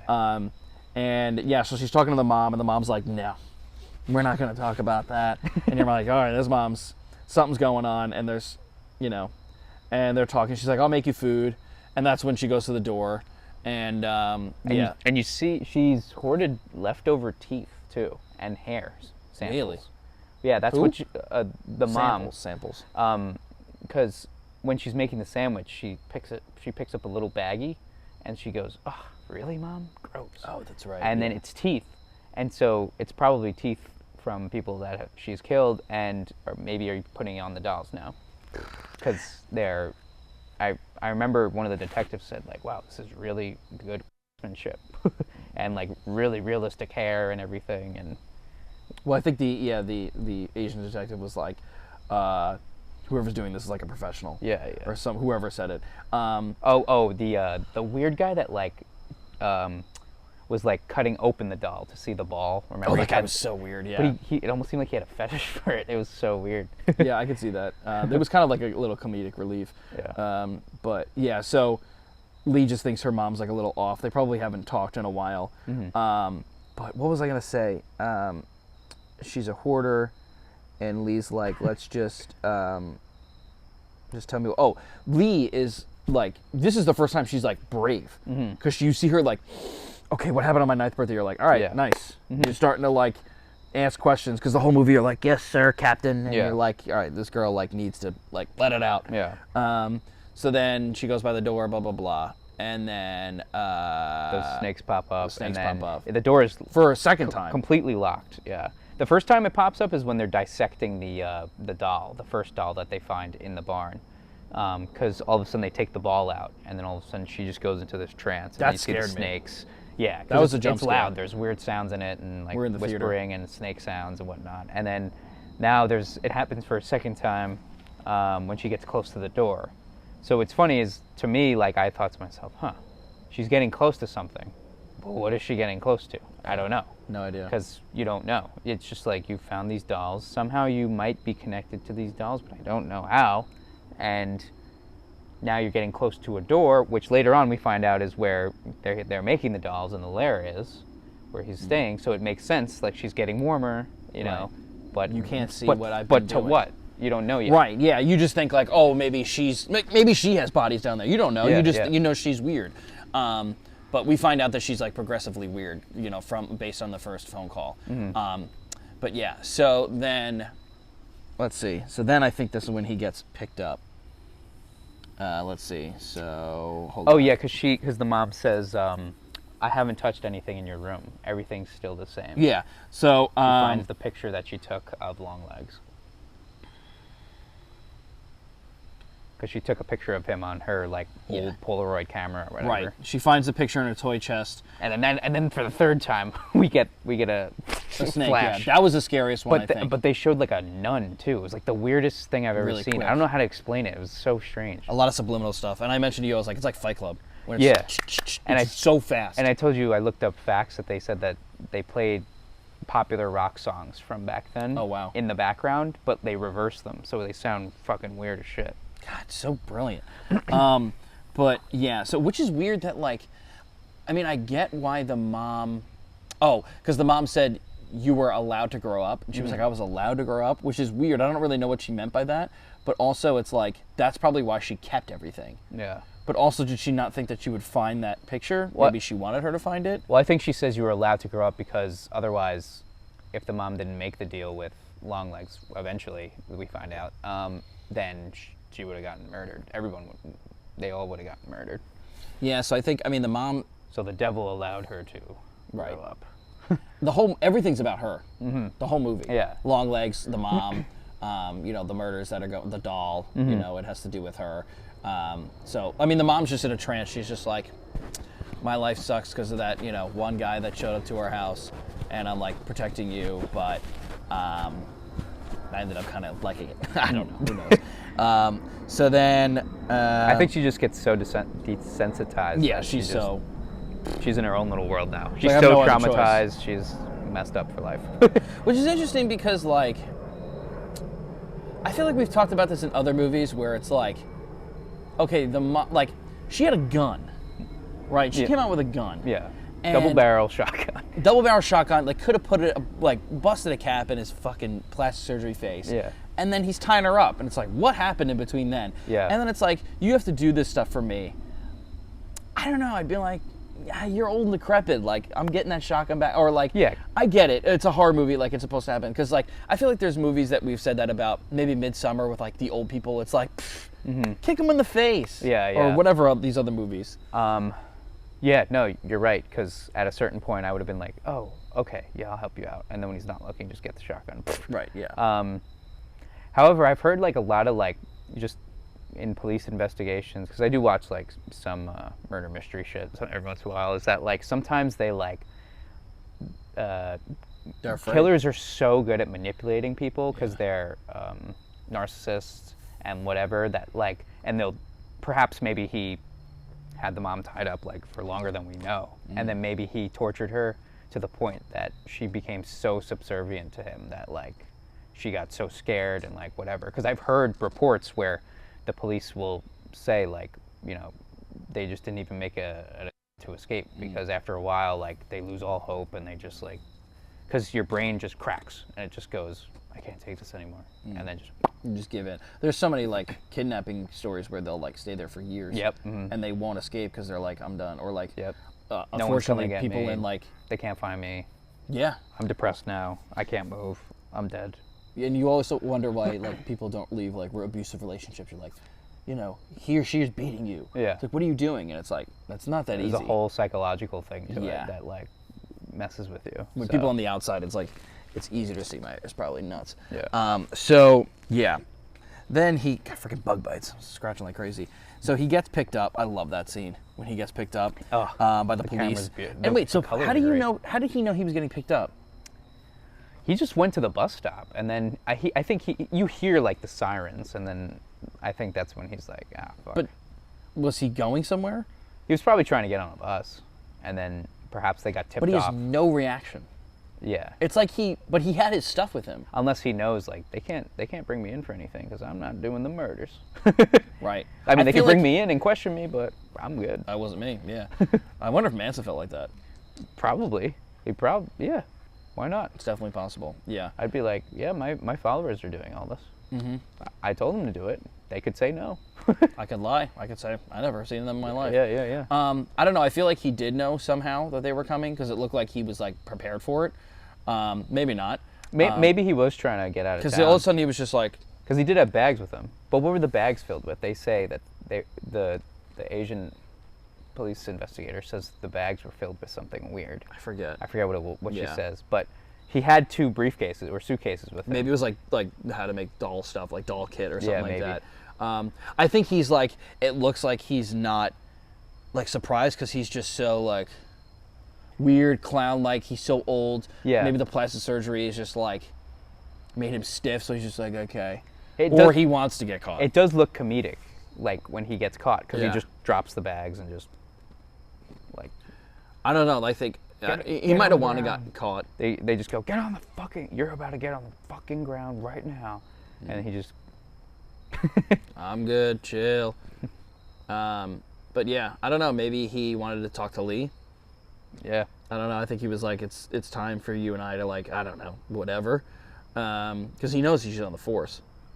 Yeah, because maybe he does want to get caught because he wants her to find the truth, which is the truth is more torturous than almost what everyone else has gone through. I mean, it's terrible that everyone got murdered, obviously, but like her truth is ridiculous. Imagine I had bodies somewhere and I just didn't tell you, and I was just like talking to you right now. Yeah. Maybe I do.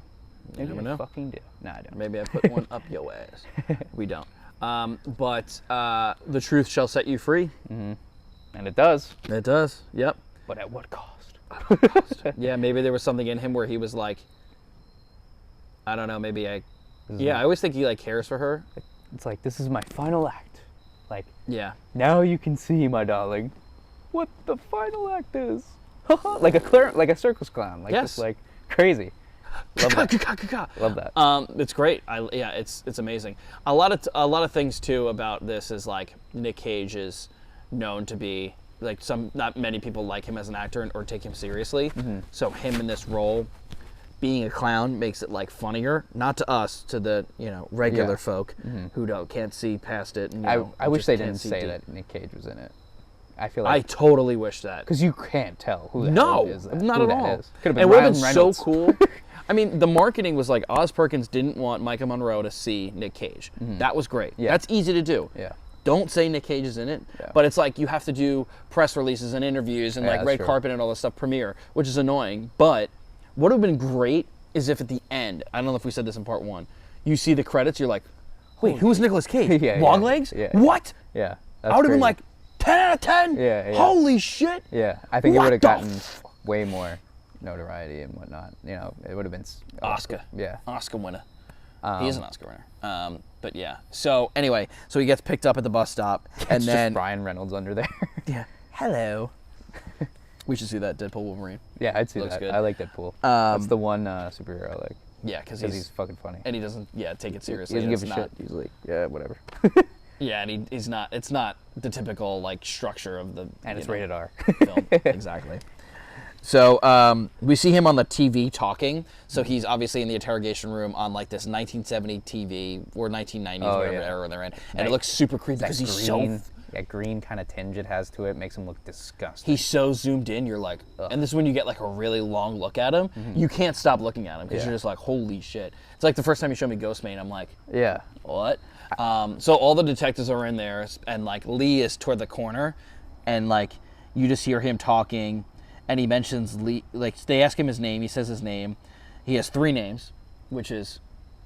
Do you remember? No, it was like something, something, something, and which is interesting because throughout history, most killers go by 3 names. That's true. John Wayne Gacy, Lee Harvey Oswald. Lee Harvey Oswald, John Wilkes Booth. I think the guy that shot Martin Luther King was 3 names. But anyway, isn't that interesting? That is weird. Yeah. Mark David Chapman, who shot Lennon. Oh, really? Yep, him too. And then Brendan James Cashman. who shot me? What's your middle name again? Your mom. William? No, that's Chris. No. And Leviticus? Yeah, Leviticus chapter 9. So then she seems obviously disturbed, and of course in the corner. And the cop is telling her it's not safe, but she wants to go and interrogate his ass. Yeah. Because she's like, all right, stop the games. Like, I'm gonna get it out of him. He's standing right underneath where you are. That creeped me out. Yeah. It was like he's right under your feet. And she's like, I can get it out of him. The second she says that, you go, no, she won't. You go, foreshadowing, she won't. Something. And the other foreshadowing, too, is he's always been under your feet. Oh, fuck yeah, you're right. That's so great. He's always been there. Oh, wow, I just realized that. That's so good. You guys are dumb if you don't think this is a good movie. Wow, that's so cool. great. That's so cool. End scene. Ah, he's always been there. He's always been It's like there. in The Shining. You've always been here. Yeah. We're going to review that. I love that movie. I want to read it too. amazing. So then she gives that quote where she's like, she just sits there. She's like, the birds of the bat will come back at night, and then the tree will tie itself. These are obviously Who says that? Lee. Remember, she's just like, she's saying something that she saw, and I'm just like, that's weird. I don't remember. Damn, I wish I knew, because I'm sure there's some sort of... It's so great. She's not saying it because she's like possessed or anything. She might have been for a second. She's saying like something that she heard. She was like, well, the day of the night of the green leaf will shine upon us, blah, blah, blah, blah, blah. And it sounds like a really weird thing. You don't remember her saying that? No. We got to see it again. I'm going to point it out. Anyway, it's super creepy, and you're like, okay. Maybe it's a Bible verse. Yeah, it's pretty disturbing. I don't know. Maybe it's from... Oh, don't they mention something about Dante's Inferno? Could be from that. Yeah. Maybe something from that. Yeah, because she's about to go downstairs, and she's going to hell. And then she finally is free. Is free. She just keeps As above, going so down. below.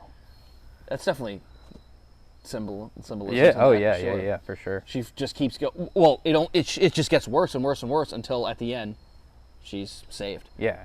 If you can, as we've said with as above, so below, if you can get through all your traumatic experiences and everything, you come out the other end. Which is flipped. And it's great. Oh, it's so good.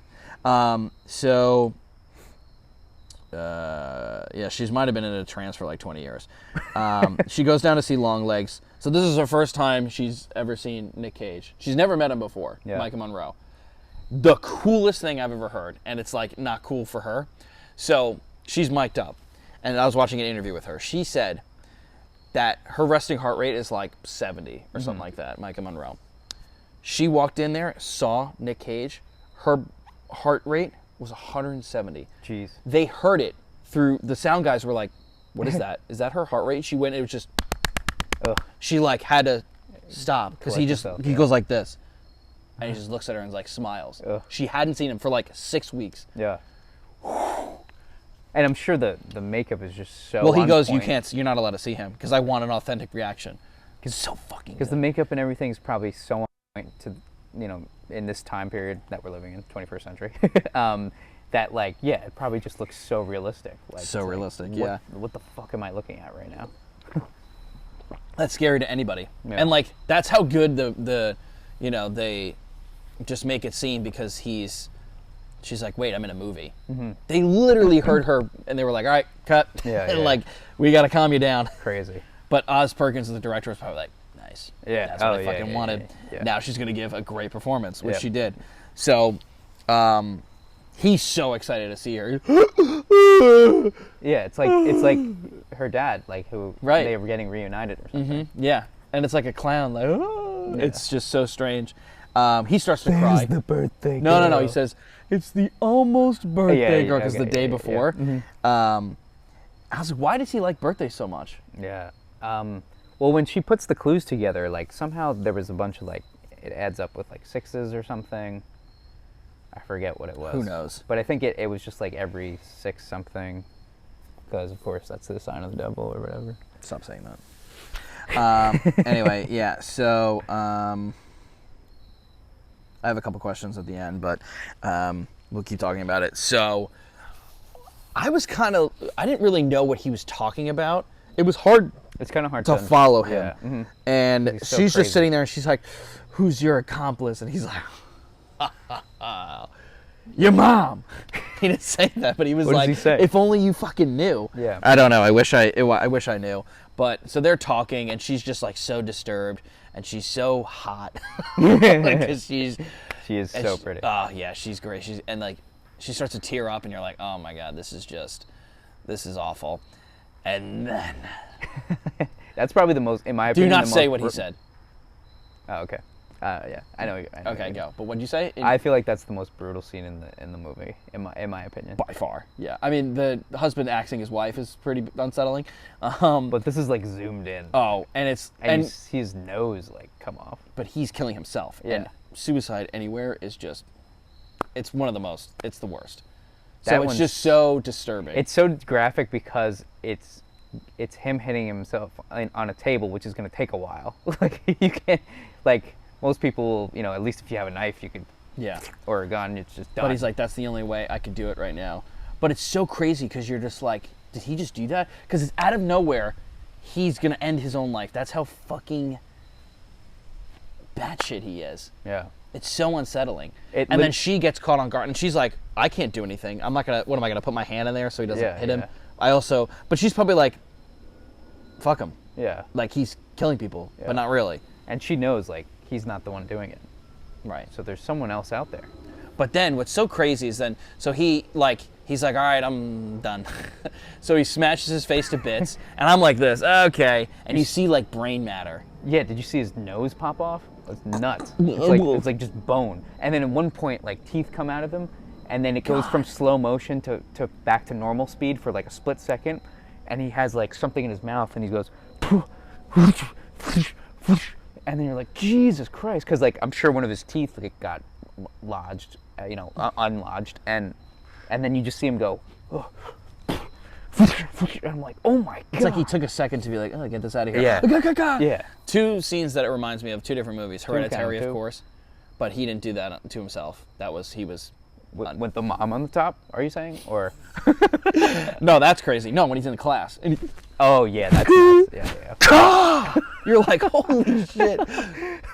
Undertaker's head. Yes. What's his name in the movie? Peter. Yes, Peter. Cena just takes Undertaker's Literally, it's like head. it's like an unseen entity. Just, and the girl's like, ah. And then talk to me when he's in the shower. Oh my God, that's brutal. Oh. What does he do again? That could be the worst one. I remember seeing his. He's on the eye just- shadow. He's on the shower Bloodshot. floor. Yeah. And he's with What his is he doing? sister, and he's just bashing his head in Oh yeah. repeatedly, a lot. I remember that. That was, I think, more than the two Longlegs and Hereditary. Hereditary was not much. That one was pretty gross. That one was pretty brutal. That could have been worse than Longlegs Because his eye gets weird too, and it And gets it's all like glass, bloody I think. Yeah. because he touched the thing.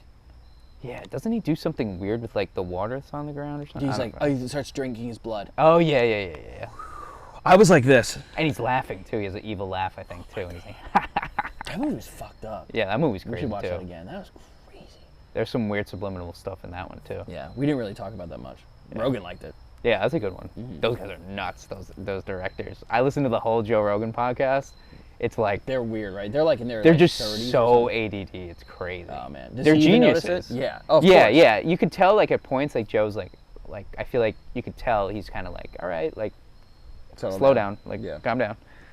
I think he even says stuff like, you guys need to just like chill for a second or Jeez. whatever. But anyway, so Longlegs kills himself, smashing his face to bits. It's awful, and she just like backs up, and blood hits her in the face too. Yeah, it's on and her then shirt. now she's just like, if she wasn't already fucked up, she's just She's seen times everything. 10. She's literally seen it. Nothing will face her. Yeah. So she goes outside. After seeing that, the captain rips her a new one. Oh yeah. He's just like, now what are we gonna do? What the Like fuck? now we're just gonna like let him This ride is in all your prison. fault. And I'm literally like, dude, Yeah. cool it. Like she needs to be comforted right They now. would never do that now. I don't think. No. But like that shit wouldn't fly now. Especially to a woman. Human resources. Yeah. To anybody. Oh my god. So he's Fuck, like, you let the killer kill himself. God, why didn't you put a pillow under him when he was smashing his face to fucking bits? You stupid fuck. And read him a bedtime story. God, good night mood, something. Fuck. You dumb fuck, find the folder. Whiplash is kind of a horror movie.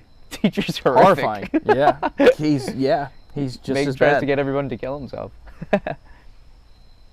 And then the kid in Whiplash, the kid does kill himself, one of his students, but he Yep. tells Miles Teller that it was a car accident. Yeah. So he lies about it. Yeah. 'Cause And then give a he gets into a car accident. Whiplash. He gets whiplash He from always it. gets whiplash from it. It's one of my favorite movies. So good. All I feel right. like I watched that with. I showed you it. Yeah, no, in I know. Newport. But I think I've shown so many people since. All right, what happens after that? That's all I After got. that scene, Yeah. After Betsy.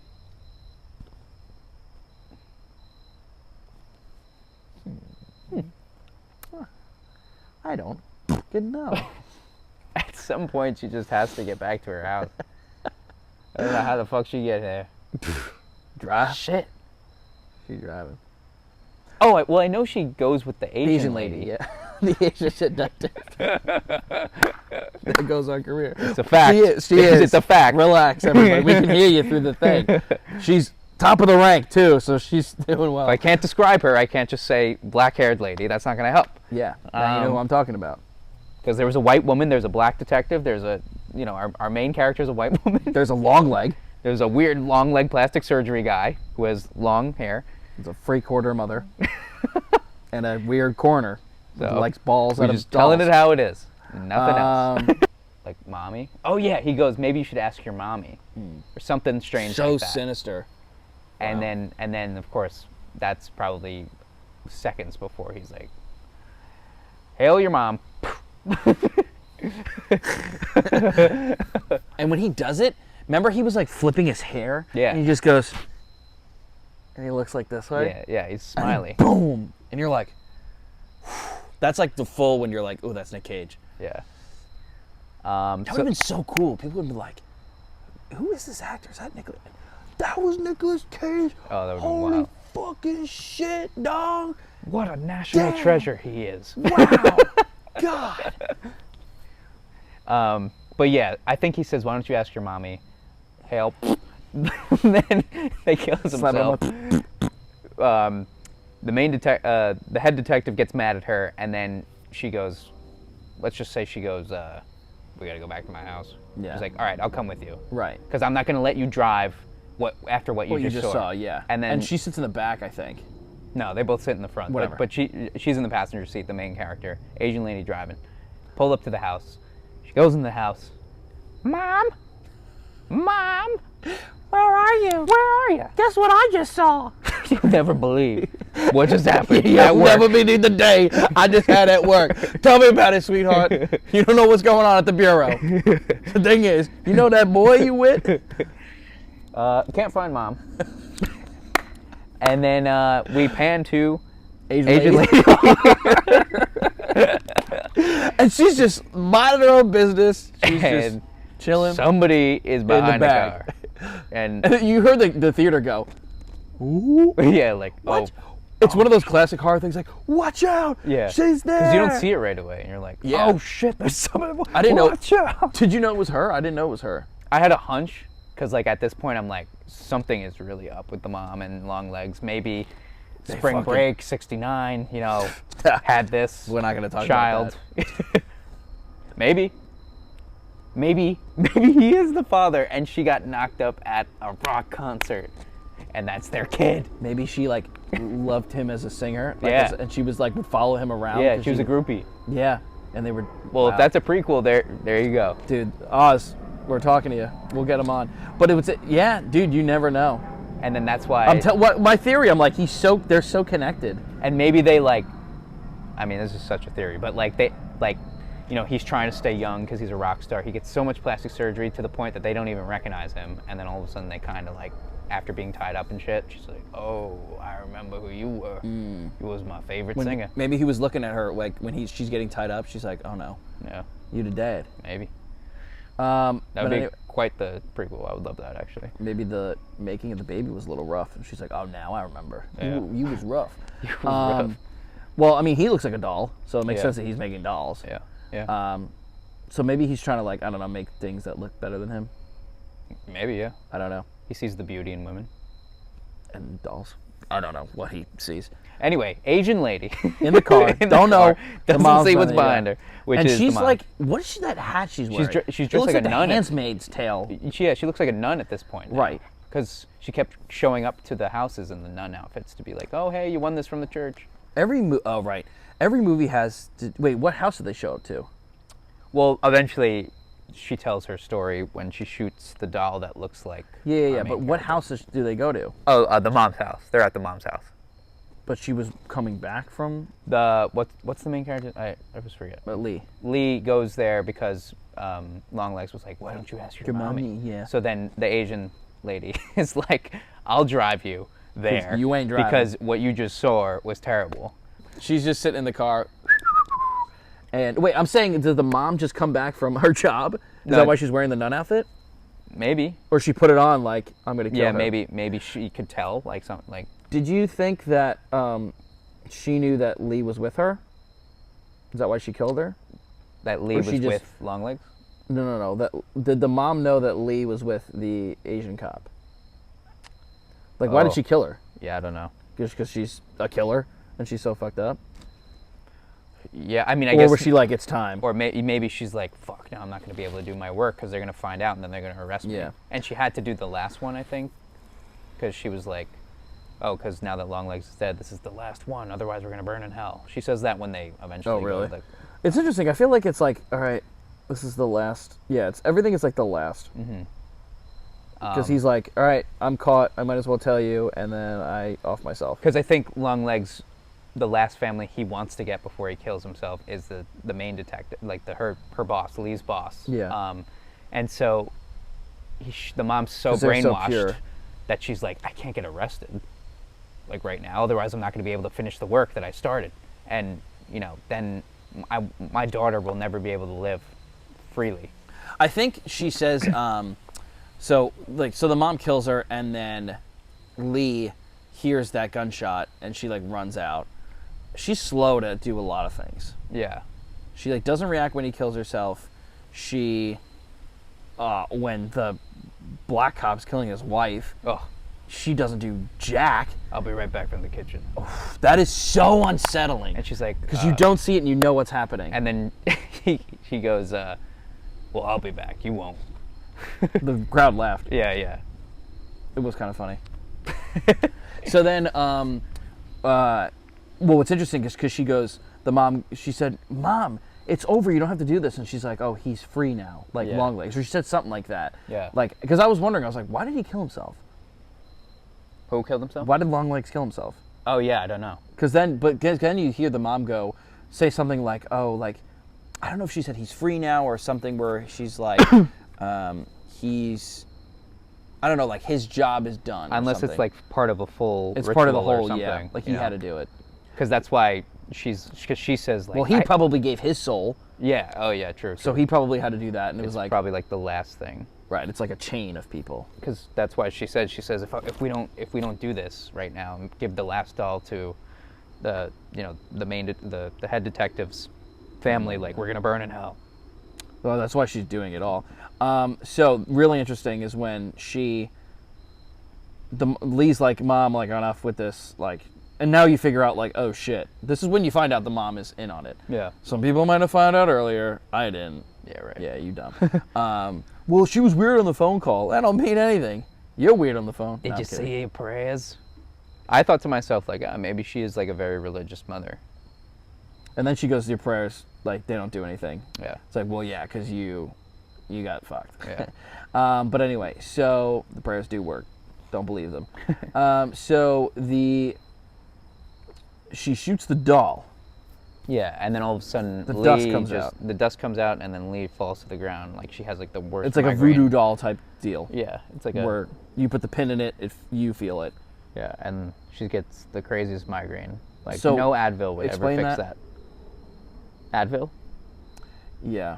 No, explain, because I didn't know this at first. When the dust comes out, that's when her trance is over. Yeah, I think she's free from her trance. Because I said to you, I go, man, she's got to let it out. And then you go, here she goes. Yeah. Because she just whoosh. Because eventually, like, the mom shoots it, and then it flashes to once upon a time, there was a little girl and her mother. And then the mom tells the whole story about how And then you find that Longlegs was living in the basement the whole time. That shot is all the way in the back, which is so cool. It's him putting the thing on and her coming down. Yeah, like yeah, after yeah. she just did a job. I would hate when he put those black cloaks over them. You see their eyes. Oh, it's so creepy. Because they brighten the eyes and then freezing and then they I know it is. and then they August. then they faded away. And then So she's telling the story. she's telling the story, and But then what's also interesting is she said again in that part, which I picked up on a lot, is she's like, it was a girl, a mommy and her daughter, and no one ever visited us. She always says that because I just felt so alone. And I'm telling you, when he showed up, I feel like there was something in her where she was like, Finally? kind of happy, Yeah. like somebody visited us. Maybe it was my long lost husband. Yeah. That made this girl. that became a So rock star or something. the family is together again. Yeah. And you know what? Fuck it. I'll just do whatever to keep the family together. Yeah. And I mean, have she my was daughter reluctant grow. at first. I think she was like, no, I'm not going to let it happen. Yeah. Something in her was like, this is your calling. Yeah, yeah. And Perhaps, it's good. yeah. Yeah. I mean, as we see in a lot of the horror movies, like let's say that isn't their dad or whatever. Probably but not, it's just but like you never a know. like a creepy guy who is basically the devil himself. They always prey on people who are vulnerable. So perhaps maybe they already dealt with something that was traumatic, like losing their father or Yeah, because it was husband. never said. And so those kind of people, unfortunately, aren't easy to persuade because they're looking for something to fill that void and like find a new calling. And then he's like, oh, maybe if you make some dolls from, bring some dolls to some houses. I can't I'll do let this your by daughter myself. live. I'll let your daughter live. I need an accomplice. Sure. Why That's not? a good deal. Yeah. I'll be a fucking clown. You just be a nurse. Nope. A nun. Close. Well, she used to be a nurse. That's what she said. That's how you think they might have met. Yeah. Or maybe they met at a hospital and he Yeah. was a famous rock star. And he did too much blow or plastic surgery. Yeah. Yeah. Something. And Crazy. I feel like she might have not recognized him because of his face is so messed up. Theories. When she does the when she's telling the story, that's when he sings, I think. Yeah. Maybe, Yeah. I don't know. Yeah. I think it definitely is. He sings, and that is so creepy and unsettling. Gotta let me in. Something like that. And it's like, Yeah, it's, And it's getting oof. too much. It's like, okay, all right, turn it you're down. like, oh man. Yeah, that was crazy. So she tells the story, and now like Lee, like, so what? How does the mom get to the house? Her captain's house. Like, what happens after that? Well, Lee gets knocked out, so we don't know where. Oh, that's right. And then you hear the story, and then she wakes up in the basement in Longlegs' domain. Her mom's house. Yeah. Yeah. And then She figures it all she's out. groggy, and then she walks up the stairs and the phone rings. She answers the phone and it says, "You're late." Okay, who is that? I don't know. I think it's yeah. I Yeah. think it's yeah. But but why is it like, I think it was like, you're late to the party. Yeah, you're late to the birthday. Does it mean like you're supposed to be there? Probably. It was like, you're supposed to be there. Maybe she's supposed to witness You're it. supposed to take over. Yeah. Like, you're third in line. Maybe, yeah. Because I think your mom was, like, saying stuff about that. Yeah. I love that, because I was like, who the fuck was that? Yeah. Not Longlegs. It's not... Oh, dude, remember, worst thing in my opinion besides him hitting his head on the table is when they're telling the story and they show her as a little girl and the shadow of Mr. Downstairs, the actual Mr. Downstairs. I missed it. You said it. And you just see these horns. And then, I saw it again. Yeah. Behind somebody. Well, when she shows up to her detective's house, she knocks on the door, she goes, everything okay? You go, they look, go, yeah, look. Come on in. And then as they close the door, because the door is open, and then when it closes, the reflection is just that shadow again with these horns. And I'm like, oh. Because It's disgusting. It's worse that you can't tell what your What mind you're just looking at. could only imagine what that is. You know, that's like Blackcoat's daughter. Do you remember that? There's like a little like black shadowy figure too, and it has horns, and it almost looks exactly like this, which is that crazy theory that somehow Longlegs is connected to Blackcoat's daughter, and like something crazy. Same actress. Or yeah, Blackcoat's daughter. Definitely fun. The one in the psych ward is plays in Blackcoat's daughter. Yeah. And then she jumps out the window and kills herself, but she escapes, let's just say. And then you also see the same D word from down there in that movie and in this one. That's so cool. Because they look identical. We got to get Oz on here. So which would be wild. But that's not what happens here. It's theory. So then she answers the phone call. She takes Longlegs' car because it was hiding in the shed. Remember, I don't know if you remember, but she takes off the very dramatic. Whatever you take cover off, the cars with, whatever. Mm-hmm. She takes it off and she realizes, holy shit, his car's been like parked in here this whole time. Right. It symbolizes like, I'm just finding out so many, like everything's being uncovered. He's been downstairs everything's uncovered. For what? She was 9 when. No, it's 20 years. Yeah. Because somebody says, like, why did he do those, or why did he wait 20 years? It was like in between killings. Yeah. Because she's like 29. Mm-hmm. She's a youngish cop. So it's been 20 years of him just living downstairs. Mom's carrying out murders, and his car is parked in the driveway. She doesn't even know. God, that's so unsettling. Just like her sitting there and he just comes upstairs. Yeah. Crazy. So she takes his own car, and then she screams in the car just like how he did. Yeah, that was great. But you see, like, that was the first time she finally let something right, out. That's when I was like, and then finally. that's why I'm like, I think she's out of her trance, because the mom shot the doll that looked like her. She's no longer in a voodoo trance, because I'm sure Longlegs was like, all right, if you finish all the dolls and the killings, you can shoot your daughter's own doll and set her free, but you got to finish the last one. And then so now the mom has driven with probably the detective's car, the Asian lady's car, because she's dead. Yeah. Drove to the head detective's house and is like, all right, here's the last family, because they have a dad. Wait, why didn't she she didn't have a car? I'm just assuming. I don't really know. Because that car was already parked in the driveway. Maybe she just took. Maybe she's like, that's his. Nobody can touch it. Yeah, exactly. I love that screen that she does. It's so good. It's just literally 20 years letting it out. And it looks similar to when he does Longlegs. Yeah, mommy, daddy. That's why he's his daughter. Yeah, crazy.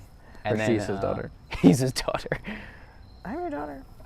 So she gets to the house. Then you see the shadow of him downstairs. But she's like, is everything okay? And it's so great because you're just like, we're with her in the scene. We're like, oh, you get there. And they're like, hey, what's up? And you're like, well, at first I was like, oh, thank God. And then I'm like, wait. They do seem fine at first, but then it's almost like because she showed up, now the ritual is like complete. Because I feel like they seem kind of fine when they answer the door, and then when she walks in, you see the reflection of the D word, and then now it's like, oh, everyone's here. Everyone who's supposed to be here is here. Somebody called her she was the missing puzzle. And now all of a sudden when the detective sits down, it looks like he is now just like staring into space. And he's starting to slowly get angrier and angrier, I felt like. So crazy. Yeah, he's getting really mad. And he's just like literally to his wife, like, all right, I know I have to cut the cheesecake, or I have to cut the cake. Yeah. I know you told me that. So strange. And it's just like, what just happened? And again, it's like people were laughing because it's like comedic. Yeah. But it's like, it's so bizarre.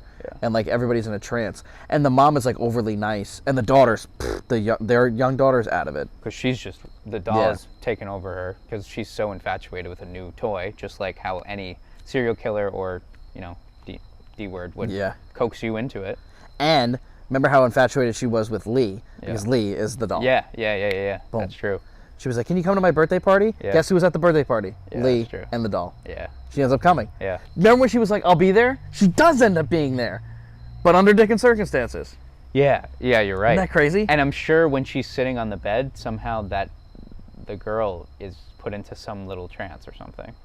She looked a little odd. Because, their timing for talking and everything was just so weird and odd. So when she picks up the trophy of the head, do you think that foreshadows like that?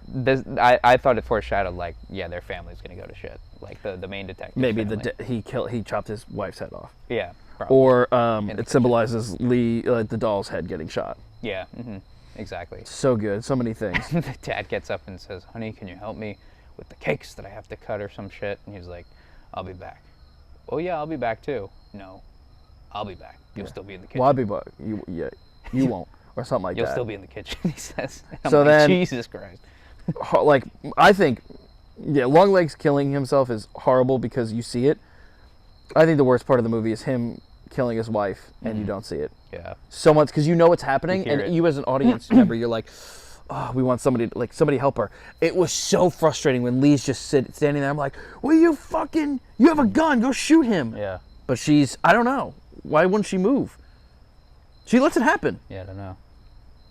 That's the one Maybe, thing. honestly, was she like, was there a moment of like pondering, like, maybe I will take over the family business? Or maybe like, like, is this supposed to happen? Like, I don't fucking know. God, that eats at my skin.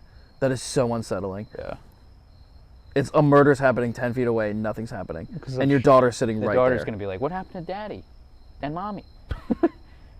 But what's great is that, so she ends up trying to take so she tries to take the daughter out of there. She's like, "We got to get you out of here. You're a young girl. You have a whole life ahead of you. Get out of this fucking freak family."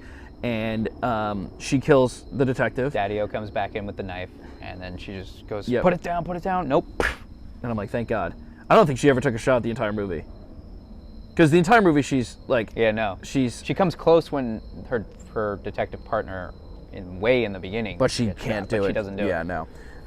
She's skittish the whole time. Anyway, rightfully so. She's in a trance. So then she shoots her mom, and I felt relieved. I was like, good. Like, done. And then she like looks at the daughter. She's like, "Come with me." And you're like, okay, there's like a new beginning. Maybe. And is that how it ends? And then it just ends?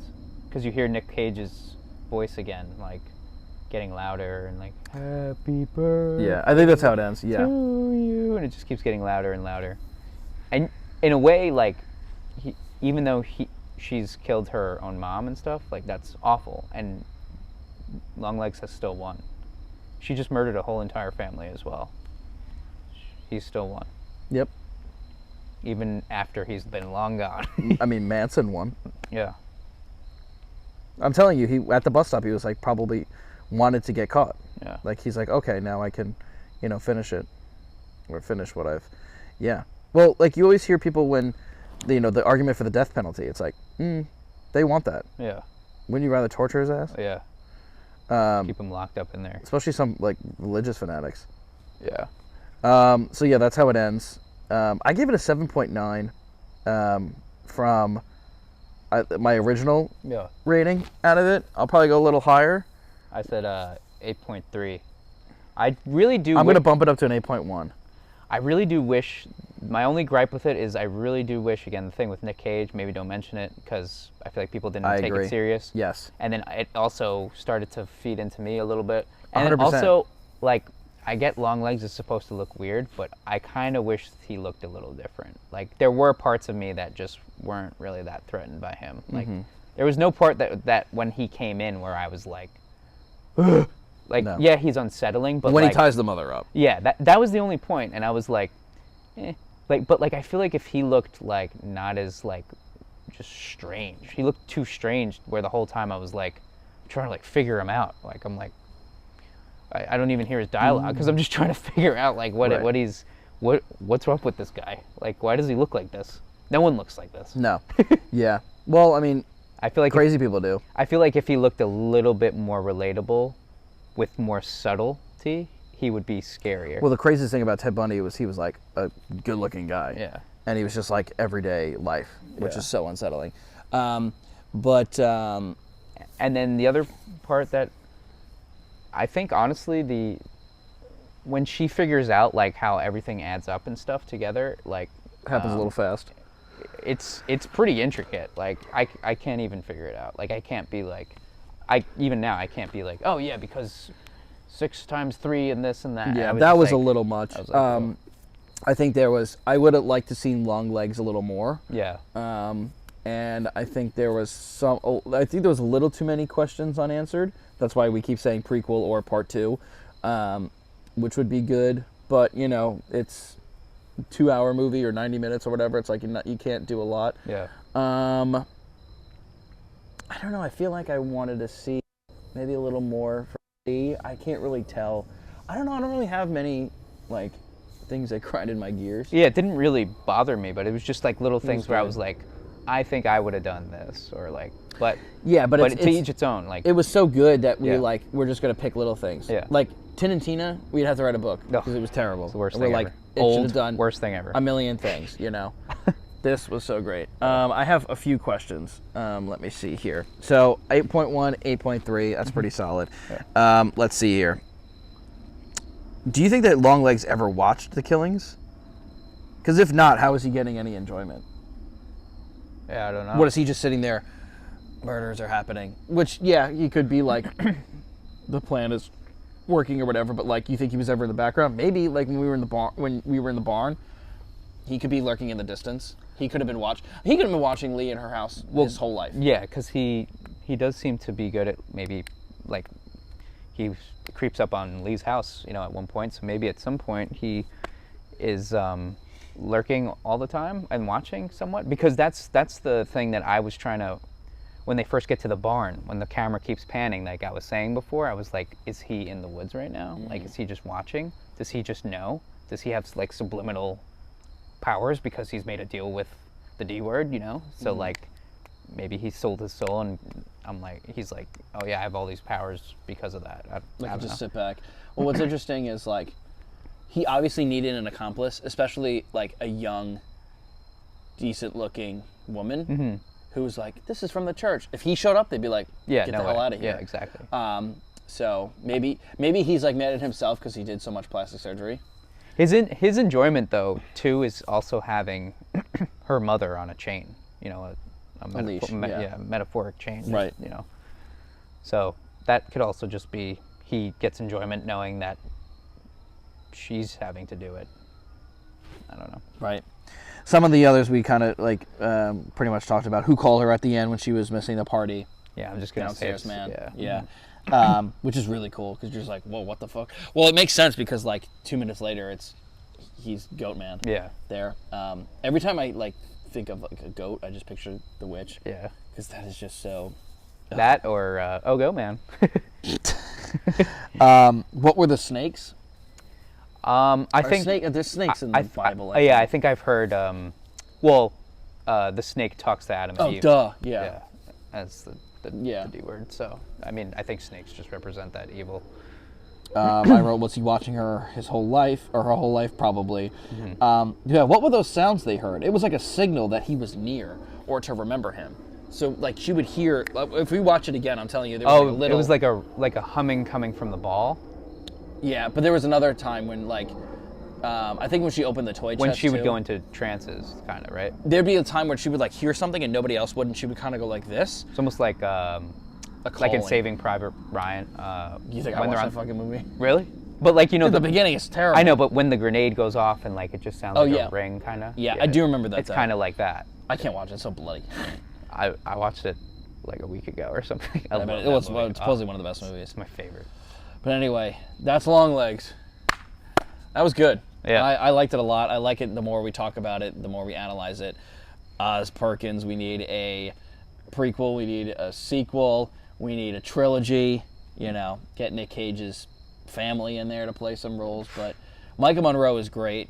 She's in a lot of other horror movies too, besides It Follows. Yeah. That I would like to see. There's one where it's like her and somebody else in the woods. There's a few, and it was cool because like they were asking her about her horror origins. She like grew up watching Nightmare on Elm Street. Like her dad showed her all these cool movies. I'm like, that's how I'm gonna be. Yeah, that's sick. And she just loves being in these types of movies. But she was like, I didn't think It Follows would do so well. And then ended up doing, Yeah, that was so interesting. I think such a different movie. It definitely catapulted. See, like those kind of beings or whatever the hell it was in that movie, like scare me more looking at them because they're too relatable. Like that grandma, like walking towards and just like or staring. That long guy who tries to get through the thing. Because it's just like God. that's what I wish they did to Longlegs, where it was like just something subtly off, where you're like, ooh, instead of like really fucked up. I don't know. That's just me. But great movie. Great 8.3 movie for me. 8.1. Not even, nothing too bad, nothing too great. 8's a good score. That's a monster score. That is a monster score. score. Yeah, if we're going pizza scale. Shout out Dave. All right. Catch us next time. Like and comment, subscribe. Tell us what you thought about Longlegs. And a lot of mixed reviews, but we enjoyed it. So that's our review. And we encourage all of them. I want them all. Throw them all. If you're like, that was complete garbage, rubbish, that was horse shit, or that was my favorite movie ever, just let us know in the comments. Yeah, I've heard a lot of people have mixed bags about this, but like I said, a lot of reviews for some reason talk about Sinister being one of the best movies of like the 21st century for horror movies, which I think is... And that got a low score online. Y'all don't know what you're doing. All right, till next time. Peace out, San Diego. Woo.